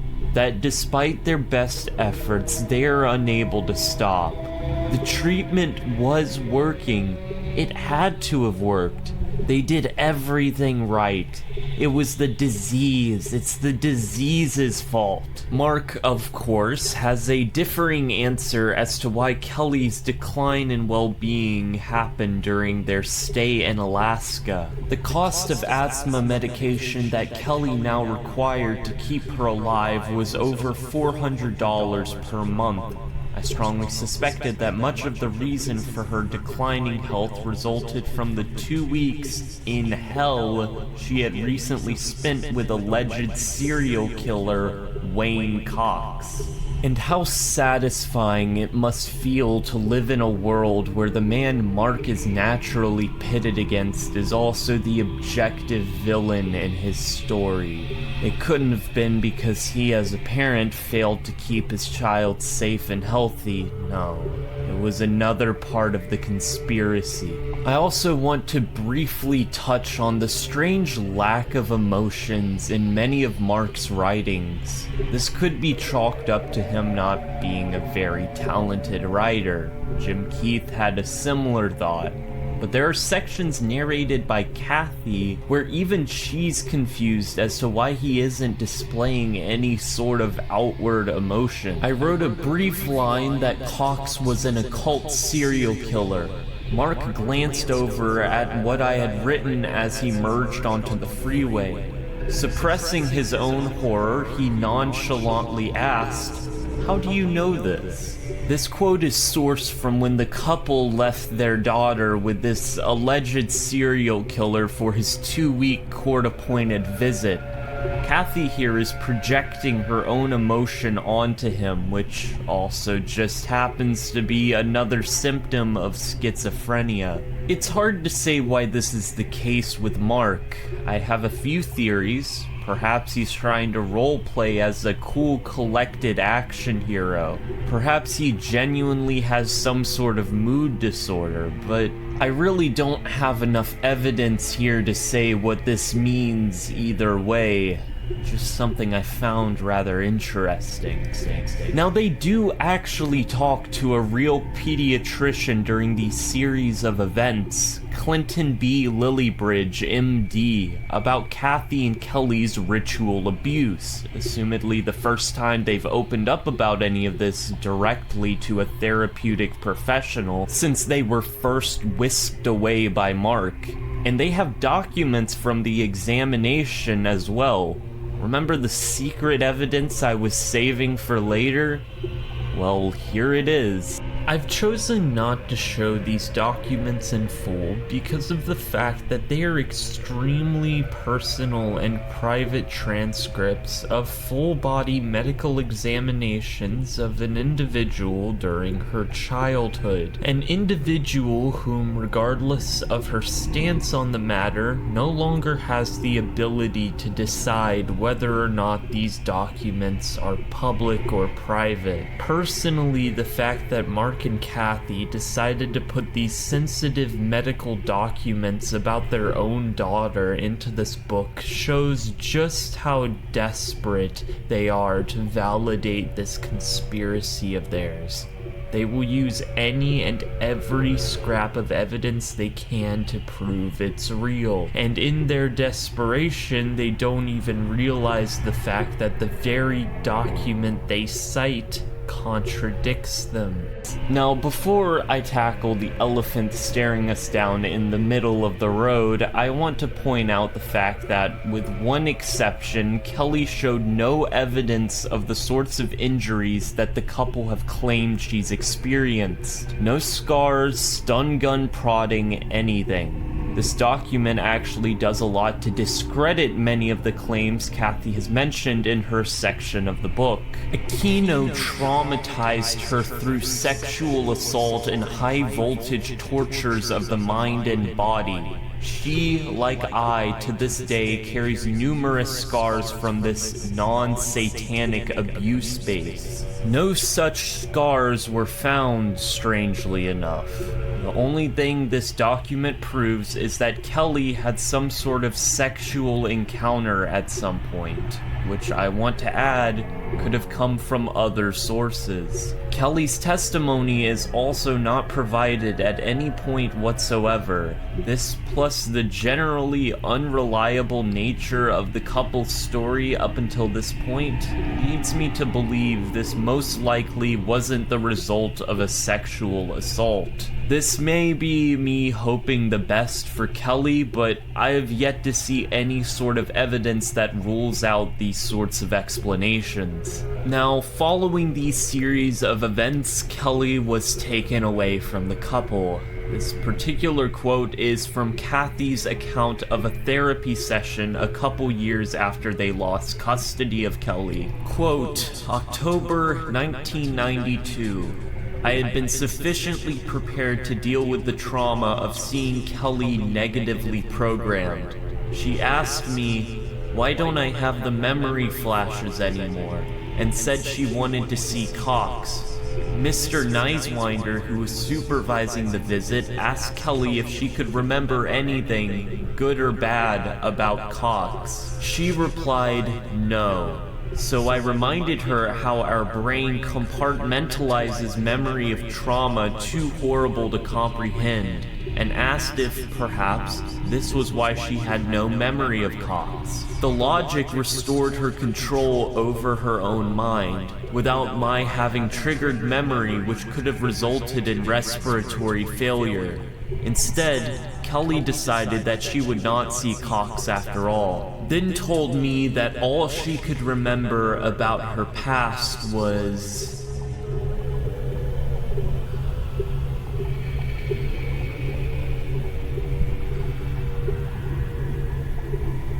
Mr. Nicewinder literally fell off his chair with surprise and told Kelly to tell Dr. Mitchell about this that evening. Kelly had remembered specific CIA codes and operations in the Caribbean, as well as being in and out of the Pentagon and the White House, and told explicit sexual details involving George Bush. In my opinion, this is one of the most disturbing passages in the entire book. Not just because of how Kelly asks her mother, why don't I have the memory flashes anymore, but the little bit in between paragraphs where this ellipses is placed. I didn't remove anything. The paragraph is genuinely just left like that, unfinished. It's like it doesn't even matter what Kelly said, because somehow it confirms everything Kathy believes. Perhaps this was an oversight and she was leaving it for herself to finish, or perhaps she just leaves blanks wherever she needs Mark to help fill in the details for her. But the meaning is clear. It doesn't matter what actually happened. It doesn't matter how valid the evidence is. The bigger picture doesn't matter. Whatever it is, it confirms Project Monarch. Everything confirms Project Monarch. This entire video, I have been delving deeper and deeper and deeper into the absolute abyss of a conspiracy theory to show you there's nothing underneath the layers. There is no truth, only justification stacked on justification, with no foundation underneath. The plot originated from a need to deny reality. There was a car accident, their wife left them, they neglected their child. They wanted something or someone, and from there the choice arises to either accept the facts and learn to process this event, or to create a new universe where that thing that happened, well, it actually wasn't their fault. You see, I had to run off with a married woman because she was actually being mind-controlled by someone who works for the CIA. And the reason I didn't bring her to a medical professional was because they're a part of the conspiracy too. And the reason they took away our daughter was because, well, the hospitals are corrupt. It was codes, keys, and triggers. But that isn't the truth, is it? Let's go through this one more time. And what I'm about to present may not entirely be the truth, but I want you to think about how much more likely it is than the story we have been given so far. Mark Phillips met a man named Alex Houston, and I'm sure they probably had a very good business relationship. But something happened. It's a trope present across all of fiction because of how prevalent it is in real life. Mark got eyes for Alex's wife, Kathy O'Brien. What to do though? Perhaps he knew immediately that Kathy was in the middle of a mental health episode, very likely associated with some form of underlying mental illness. Perhaps schizophrenia, perhaps not. He takes advantage of this either way though, getting in contact over the next few weeks before orchestrating their escape to an apartment nearby, and then eventually to Mark's own home in Nashville, Tennessee. The same city Alex Houston's estate was located. They stay there for about a year before Mark sells off the home and plans to move to Alaska. But Kathy's first husband, Wayne Cox, stops this from happening by going through the court system to have a mandatory visitation period ordered so he can spend a couple weeks with Kelly O'Brien before he never gets to see her again. During this period, Mark drives Kathy up to Vegas, where they subsequently, potentially, spend a great deal of money gambling. They are once again literally photographed at a casino. They get married during this time period too, afterwards going back to pick Kelly up and then moving up to Alaska.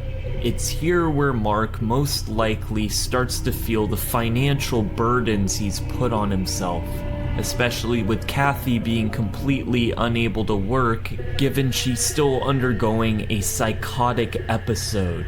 At some point, they go on welfare, and through the conversations he has with Dennis Corey Hammond, he picks up on some of the leading bias techniques that ended up harming so many other people's lives. Maybe this started from a genuine desire to try and fix the mental problems he saw in Kathy. Or maybe this was always a more purposeful attempt to try and control her. Either way, he begins to conduct sessions on Kathy lasting up to 18 hours a day, where her memories are pulled and twisted into delusions about the government and mind control. A mix of the ongoing satanic panic and the paranoia of Mark himself.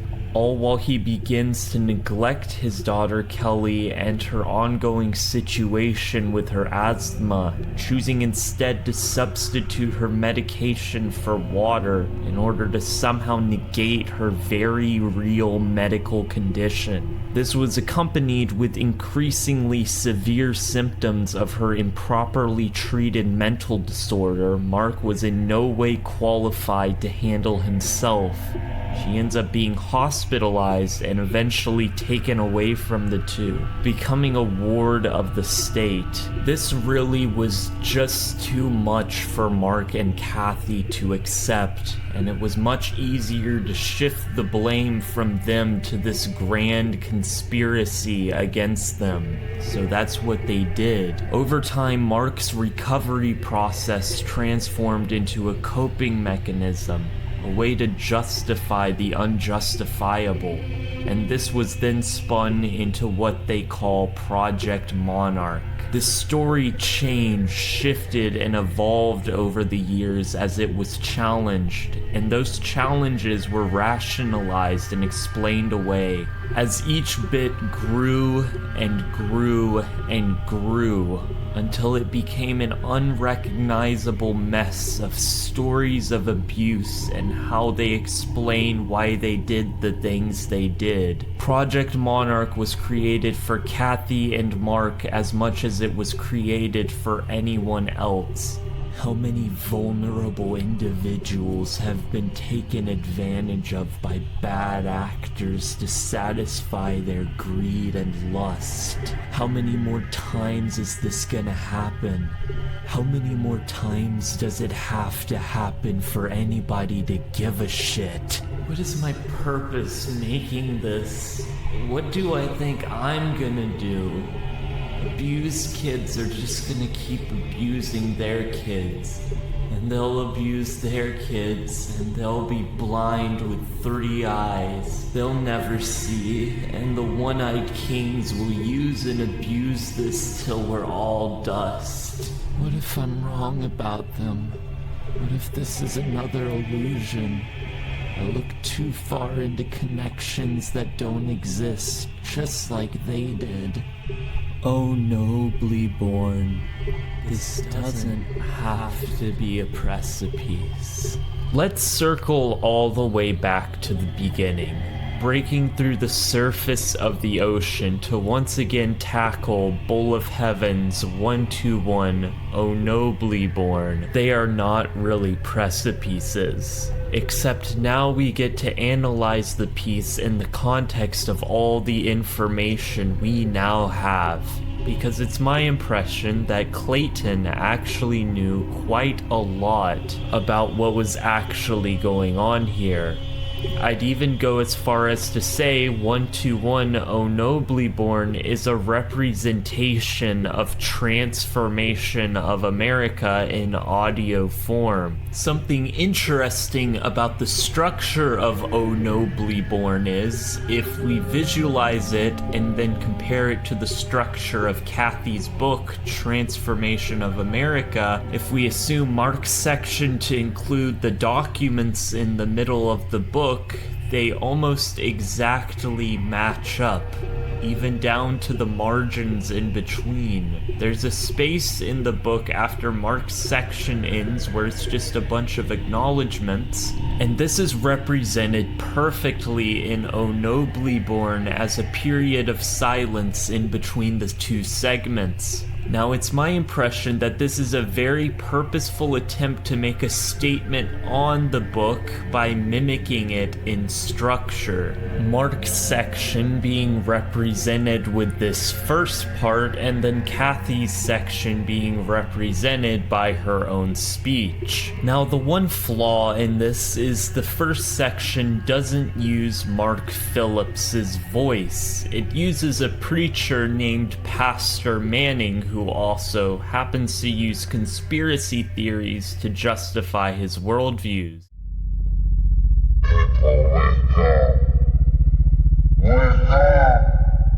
Wake up to this evil that's in our land and in our church. Wake up! Wake up!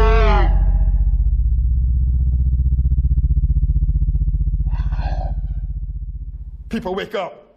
Wake up! Wake up to this evil that's in our land and in our church!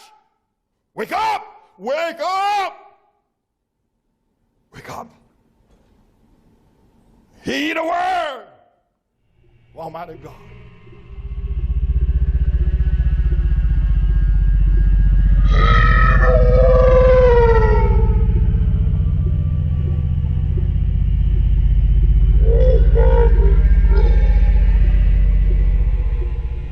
Now, the reason I haven't brought up Pastor Manning before is because I don't think he really matters. I think he truly is a substitute for Mark Phillips.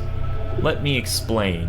When O Nobly Born was created in 2009, over 16 years ago now, there were very few interviews with Kathy O'Brien on YouTube. In fact, it's very likely Clayton got the O Nobly Born speech from a separate, now deleted re-upload than the one I've linked, because even this video isn't old enough. So it's very likely Clayton literally didn't have any clips of Mark Phillips talking on hand. So he thought to himself, let me just use some other deranged conspiracy theorist. I'd like to also note that the Pastor Manning clips used in O Nobly Born are from several separate sources. Clayton didn't just copy and paste a single clip from the guy, he assembled them to be a very specific length, further suggesting this was an intentional decision from him to mimic Transformation of America in this regard. And let's think on the audio itself.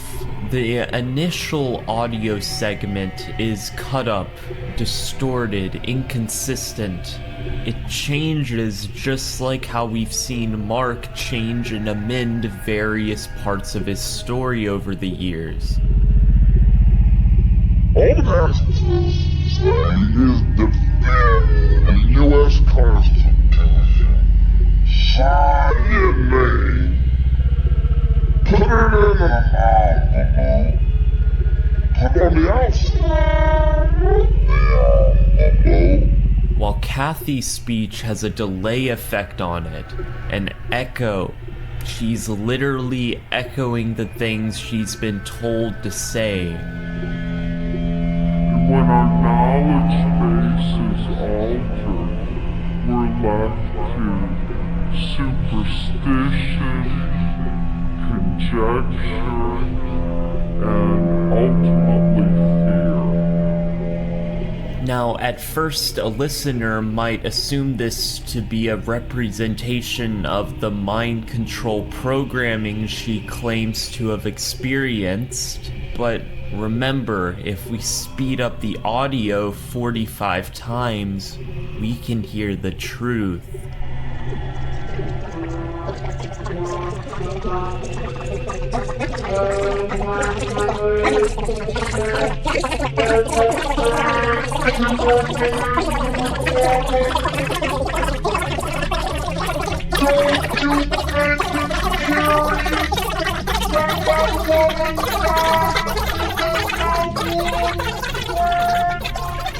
We can hear the initial speech, which we can assume to represent Mark presiding over everything, the horn blaring in the background.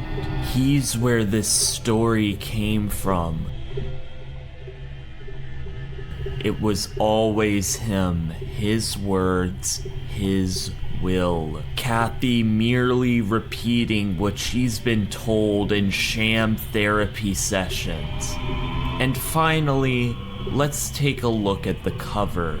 The thing in the center here was actually created by chopping off the bottom half of the letter F from the word of in the Bull of Heaven title, then mirroring it to create the image of a bull lurking in the shadow, in which you can only see the ornate nose and chin of. It's words that have been twisted to create the image of something that isn't actually there. There is no bull, only an impression of one. There are no hidden world of shadows, only the whispers that say they are there. An elaborately constructed fantasy based off the delusions of Kathy and the careful guidance of Mark, pulled from the movies and TV shows they watched and the environment of the satanic panic at the time. Every time Kathy describes someone speaking in her writings, it's just her own voice, repeating back her own nightmares to her like a mantra. There are no voices. They are the same voice. I want to also briefly touch on the title itself. Oh, nobly born, they are not really precipices. A title which I found myself repeating in my head over and over, perhaps a mantra of my own. It comes from the Tibetan Book of the Dead, a small segment of a much larger work integral to the Buddhist religion. Now, a common theme in Buddhism is how one must escape themselves and their frivolous human emotions in order to be freed from this endless cycle of rebirth. And this quote is a perfect representation of that. The not precipices in question are described as such. But the way will be obstructed by 3 awful precipices. White, black, and red. They will be terror, inspiring and deep, and one will feel as if one were about to fall down them. Oh, nobly born, they are not really precipices.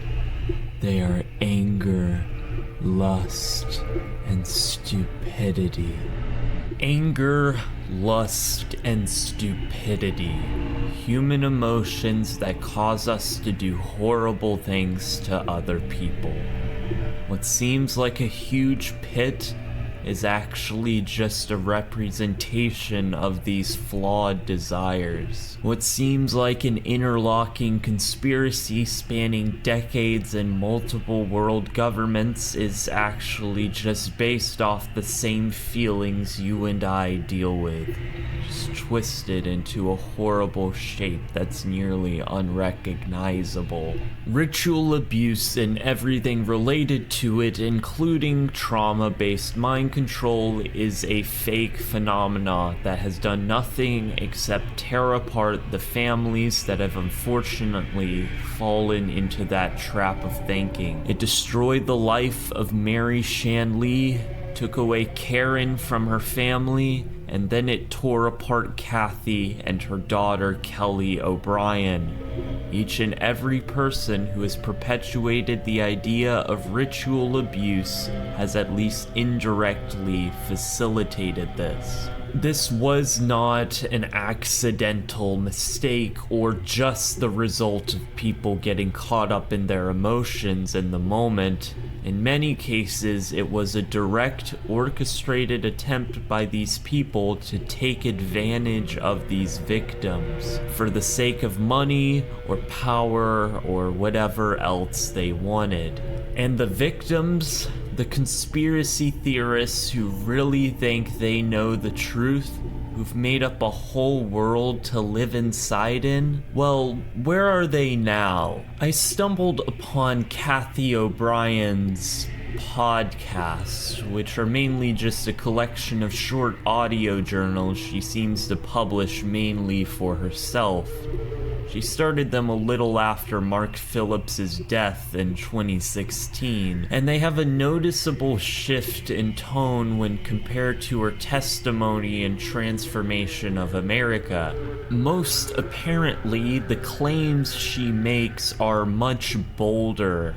To give you an example, here's a quote from COVID Deep Sleep Delta, a 4-minute long ramble on the topic of COVID-19. Back in the days when fear was first generated regarding a virus with a 99% survival rate, I recognized MK-Ultra mind control techniques being forced on the global population. I gained my knowledge from 30 years of experience deep in the Wash, D.C. swamp among perpetrators under their MK-Ultra mind control, where masks are used to inhibit oxygen necessary to the brain for free thought, cause depersonalization, and muffle voices so victims can't speak free.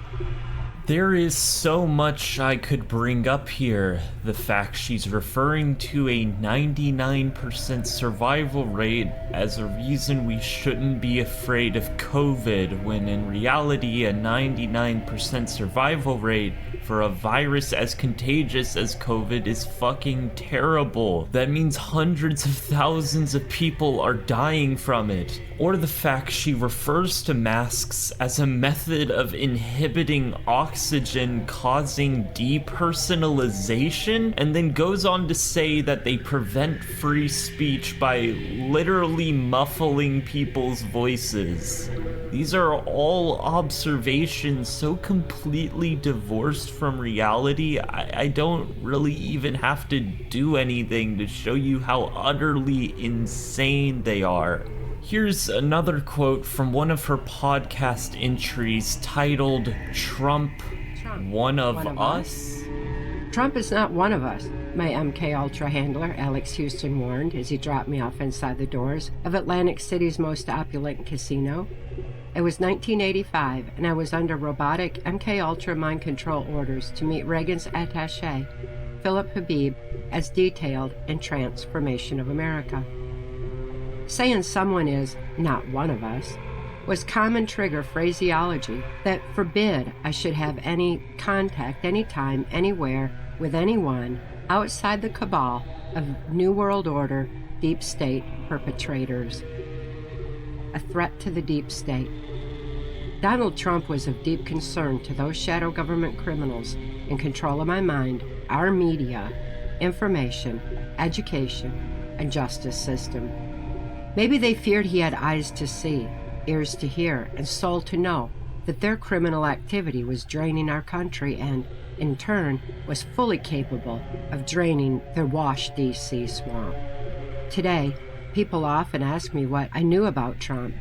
Having never met him, perpetrators' deep-stated fear that he's not one of us says it all. Like everyone else, I am experiencing our president and his administration's accomplishments as we live through these pivotal times in history. I never thought I'd live to see the deeply entrenched swamp being drained, exposing the vast array of swamp creatures lurking in the murk.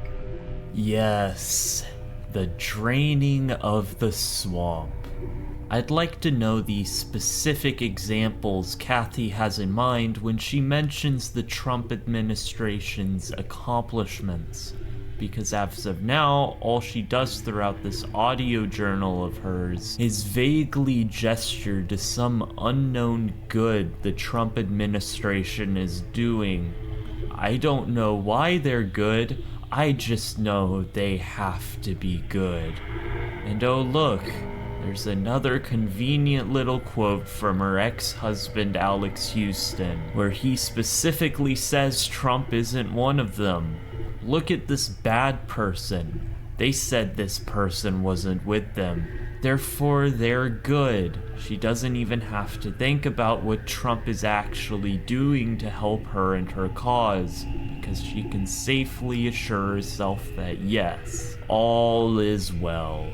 Her rationalizations of Donald Trump being somehow a champion for freedom continues in another entry called Epstein File Roots, where she lists dozens of names she believes are related to Epstein and his island, including people who are not at all named within the files, with, of course, one big notable exception. Everything I say is documented, inside experience, free of outside research or perception. I want to briefly jump in here to just mention how odd it is she uses the fact that she is the only one who's gone over this evidence or these writings as a point for her own credibility. It's so incredibly paranoid and isolationist. It's very interesting, to say the least. It is my experience under White House Pentagon level MK Ultra mind control in the 1980s that Clinton's, Bush Sr., Byrd, and others I'm about to list feared Trump because he adamantly opposed their crimes against humanity. Trump was feared because he had knowledge that is our defense against mind control and could not be manipulated. He could not be bought off. He had his own money. He could not be blackmailed. Child sex trafficking blackmail ops is what he publicly opposed. He could not be threatened.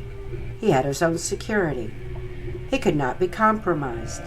He did not fear them. They feared him. Check my postings. All these people who have absolutely no mention in the Epstein files, well, they're clearly related, but the person who's named within them 9 separate times, who sent multiple personal letters to Epstein, who's been on his private jet, that man, well, he couldn't be involved. It's simply not possible. Actually, he's on our side, and these mind controllers fear him. These points she's making for Trump being unable to be manipulated are once again borderline nonsensical. She treats the fact that Trump would publicly oppose child sex trafficking as evidence for him being unable to be blackmailed. In reality, every single one of the things she mentions could also be applied to the other men she details as being in on the conspiracy. They have money too, they have security too, and they also publicly oppose child sex trafficking. She has absolutely no evidence of her claims, and yet they have to be true. Trump has to be a good man because the right-winger groups, including various extremist organizations who've spent the last couple decades co-opting conspiracy theories, have instilled within the people who believe them that the right is the side of good. And now that they've accomplished their goal with Trump in office, they must do everything in their power to maintain the image that all of the US's problems are being solved right now. That the government is not currently being run by a corrupt, sycophantic organization who's dedicated themselves to taking turns sucking off the senile dictator who decides on a whim to fund genocides and start illegal wars. Here's a quote from Global Unity Defeats New World Order. Now that these dark secrets are finally coming to light, mind control spell is breaking. People are waking up to embrace free thought, united in purpose with knowledge that is our defense against mind control. Humanity's victory in unraveling the New World Order worldwide is inevitable. It is time to remember who we are and why we are here. Ultimately, mind control is a spiritual battle, whereby the difference between the New World Order and global unity is dark and light, evil versus good, hate versus love, slavery versus freedom. No, we've defeated the New World Order. We had to have. We won, right? And we were the good guys, right? Kathy, of course, has a rationalization for all of this. She always does. Though it seems without Mark, she feels comfortable distorting her own reality to the extreme. This is not to say I'm counting on government to clean this mess up. It's up to us.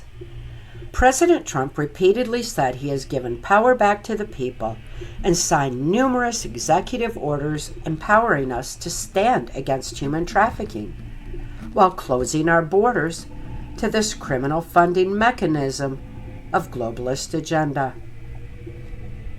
Regardless of how you feel about Trump, discern truth rather than blindly follow anyone. It's not up to him to release the Epstein files, even though he's the one who absolutely has that power. It's not up to him to drain the swamp. We have to do it. Somehow. That's why he didn't do it. He couldn't for some reason. And let's just break down how she's chosen to interpret the push against illegal immigrants as Trump's way of somehow fighting the globalist agenda.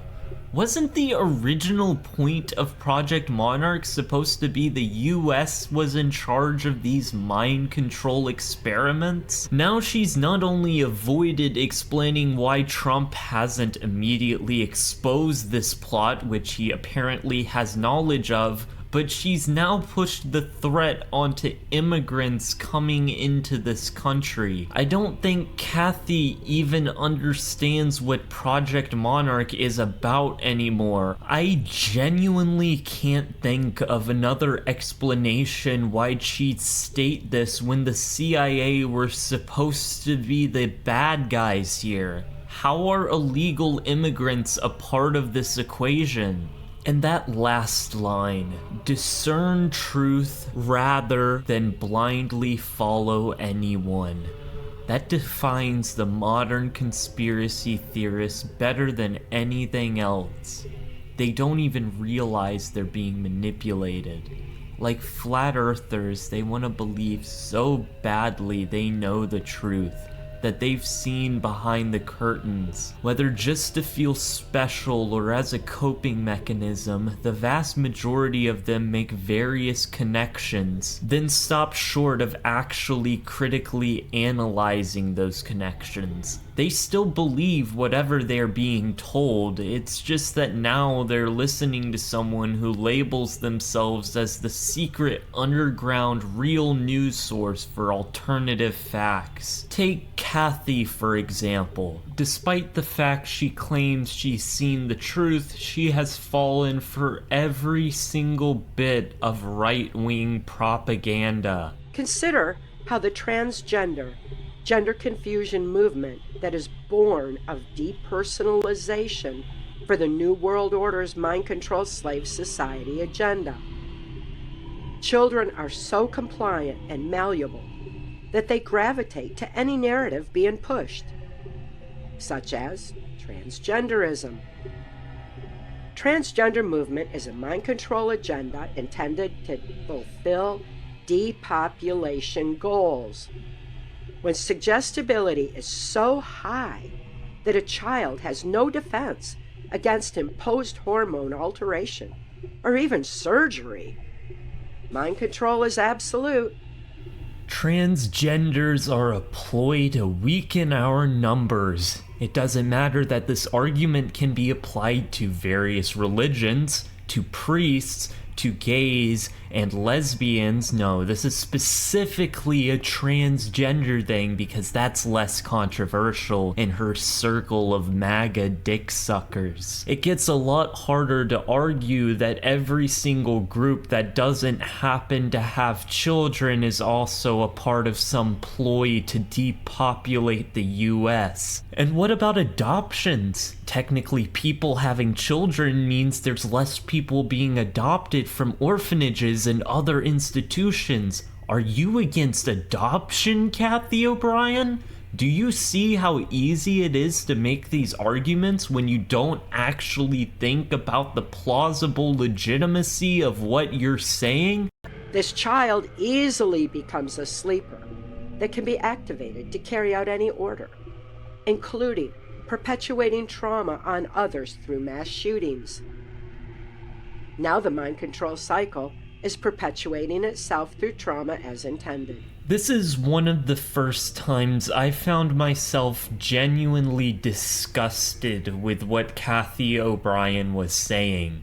I had to remind myself that she is just a delusional woman who was led astray by manipulative parties who capitalize on this form of fear-mongering. What she's saying, of course, is clearly bullshit. In basically every instance of mass shootings, the culprit is a cisgender white male. There is no correlation between transgenderism and mass shootings. However, there is an interesting correlation between mass shootings and right-wing extremists. Isn't that interesting? A study on far-left versus far-right fatal violence by Selinet Duran found that ideologically motivated homicide incidents committed by far-right parties have consistently outpaced any other groups.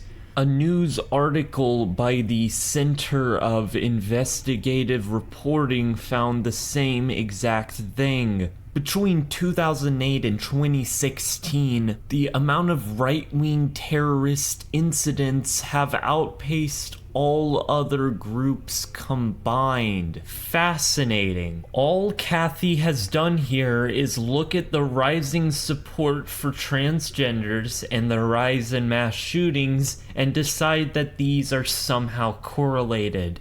Then she patted herself on the back as she once again validated the poisonous ideology in her mind.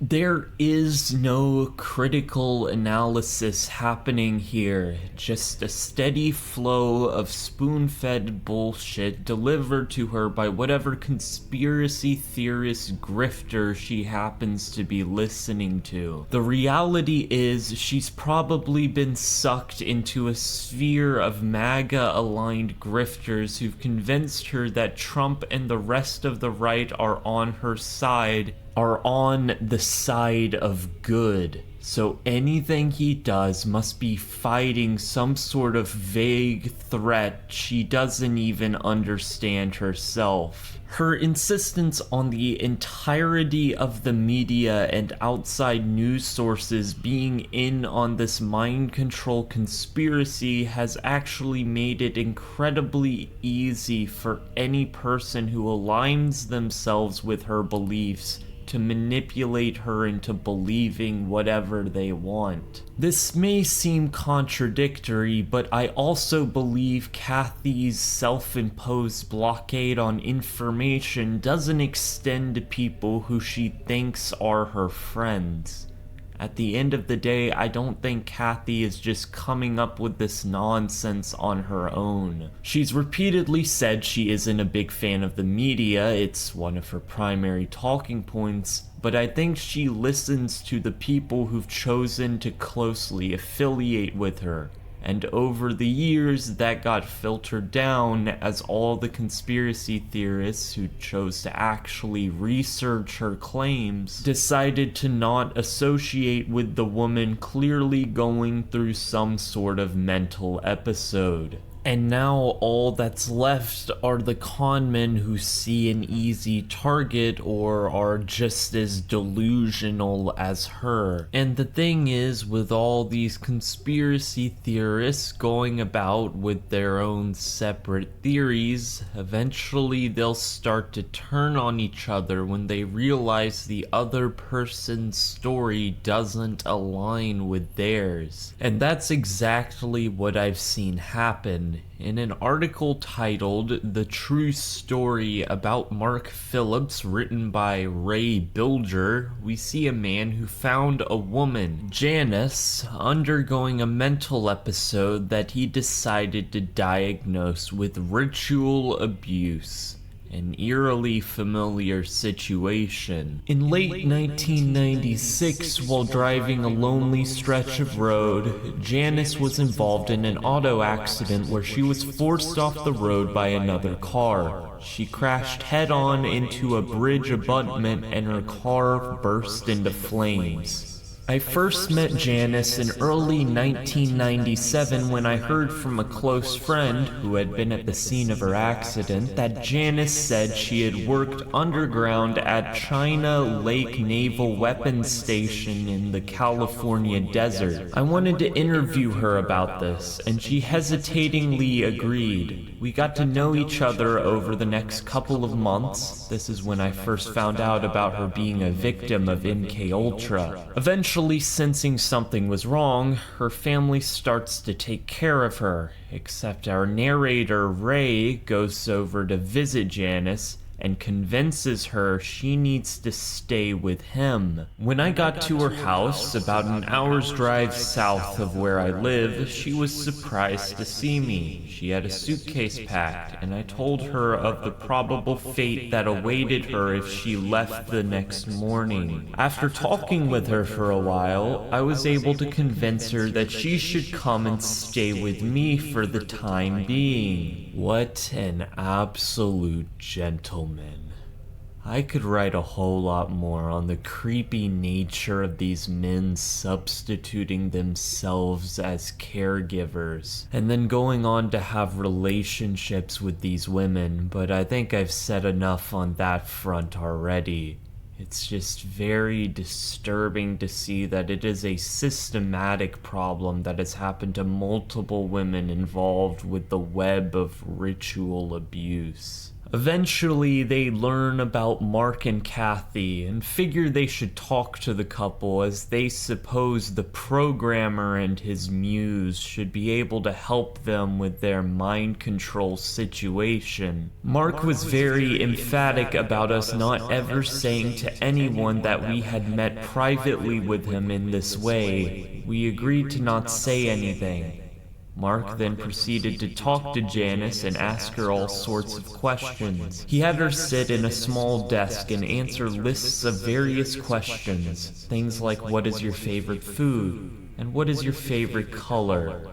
These were questions she could not answer because, as I was later to find out, she had never been allowed to think or make a decision on her own. Mark had made a quick examination of the back of her head and said she had no implants. During the entire 8 hours, Mark chain-smoked cigarettes, pack after pack, while Kathy sat on the bed and said almost nothing until later on. Mark directed almost all of his attention to me. He explained that Janice did not appear to be a mind control victim, that she was probably not abused, and that her problem definitely appeared to be a chemical imbalance in the brain. He suggested that this was making her extremely depressed. In fact, Mark said to Janice, "You are the most depressed person I've ever seen in my life."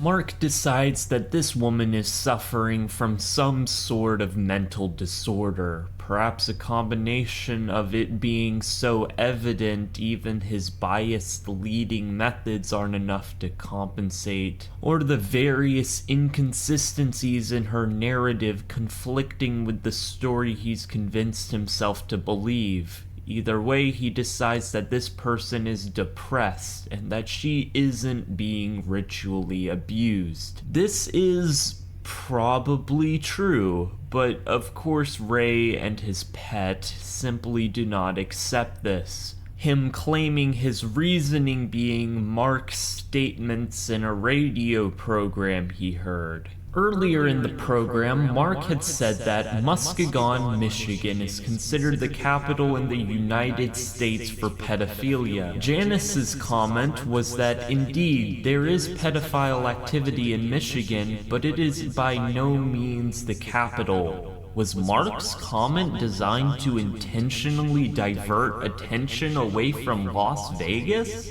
This is a very minor detail, but when these stories rely on minor frivolous details, it eventually leads to them diverging and then conflicting when they come into contact. And since every detail matters, and nothing is a coincidence, now Mark has to be in on the scheme too, since he doesn't agree with Janice. In any event, it appears the powers that be put into motion a very complex plan that involved Mark and Kathy and an unenlightened and unsuspecting public.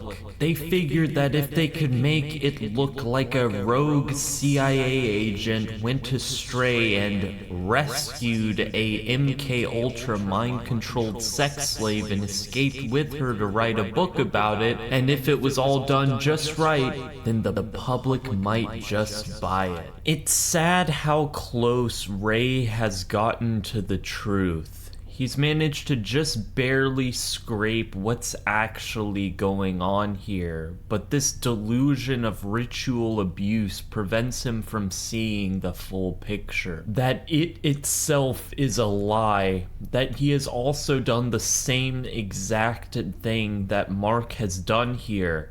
Find a vulnerable woman and manipulate her into staying with him. It's also sad to see how Kathy has been taken advantage of and continues to be taken advantage of. With the whole Epstein Files situation going on, she's popped her head out of the woodwork on multiple occasions, giving interviews on any podcast that'll take her on. I was sexually abused as an infant by in an incest-based family, trafficked to my grandfather's Blue Masonic Lodge, where secrets on mind control are kept. Secret societies are our problem. Secrets are our problem. We all need truth that makes us free. And the truth is we've got the victory within us. And ultimately, pedophilia is a mind control agenda. Their ultimate goal, I think everybody's seeing it now, is to dumb us down and align us with artificial intelligence. Their criminal minds, artificial intelligence, flat linear thinking, very low vibration, that's where they want us. When we're free, we're thinking free and our brains are firing properly. We're high vibration and they can't control us. They can't control that. So they're using trauma after trauma after trauma. And above all, they are targeting our children. In my lifetime, child sex trafficking has become one of the most lucrative businesses in the world. Yeah, so much you said there, so powerful. And I think at the moment, as you said, so many people in the general public are starting to see the partial disclosure of the Epstein files that we've got, whatever the Epstein files looks like.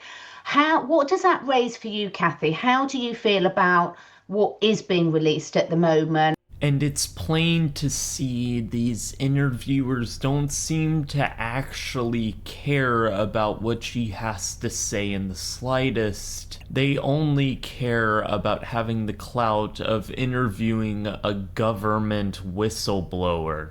It doesn't matter whether or not this is true. And it's incredibly sad because Kathy clearly wants to get this message out there, but the only people who are willing to listen to her at this point are grifters who see an easy target.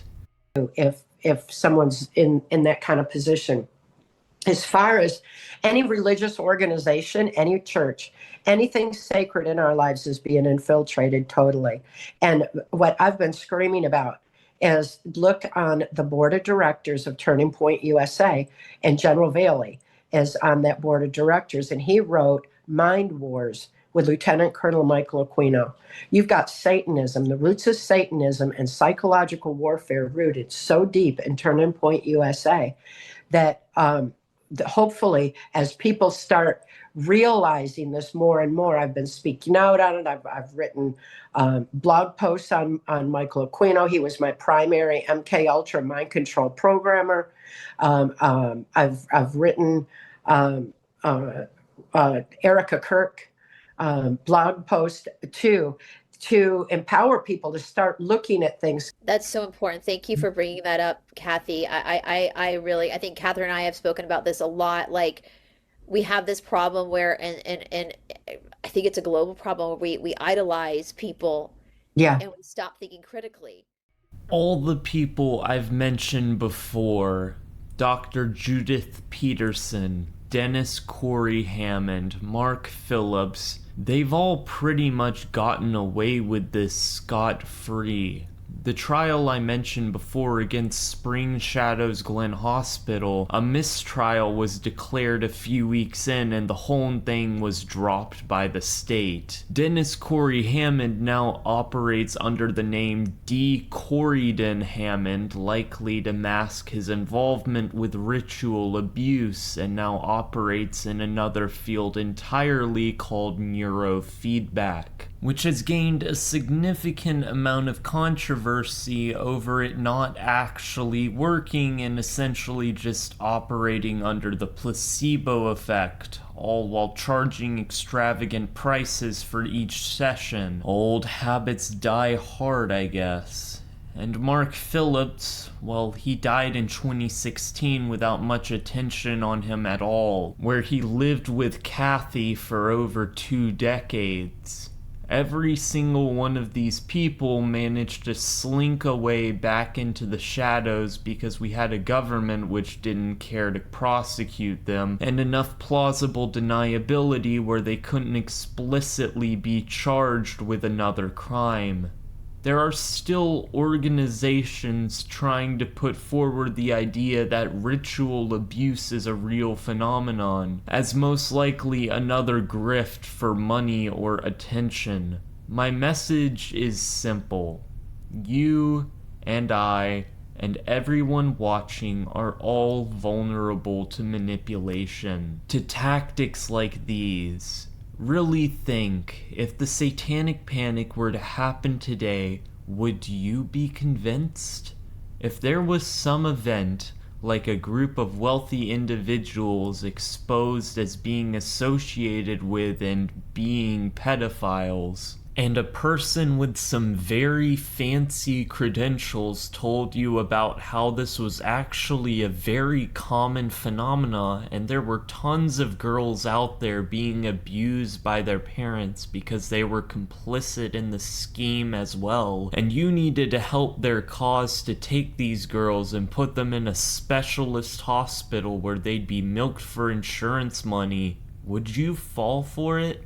I'm of course not saying that certain cases that have made themselves apparent in the news aren't true, but a lie can build itself on a truth. And when delusions and rationalizations enter the picture, that lie can grow and change and shift and adapt until all of a sudden there's so much evidence, so many counter-arguments and explanations, it all seems very convincing, and us nobly borns might just mistake those for precipices and fall straight into a pit that doesn't even exist.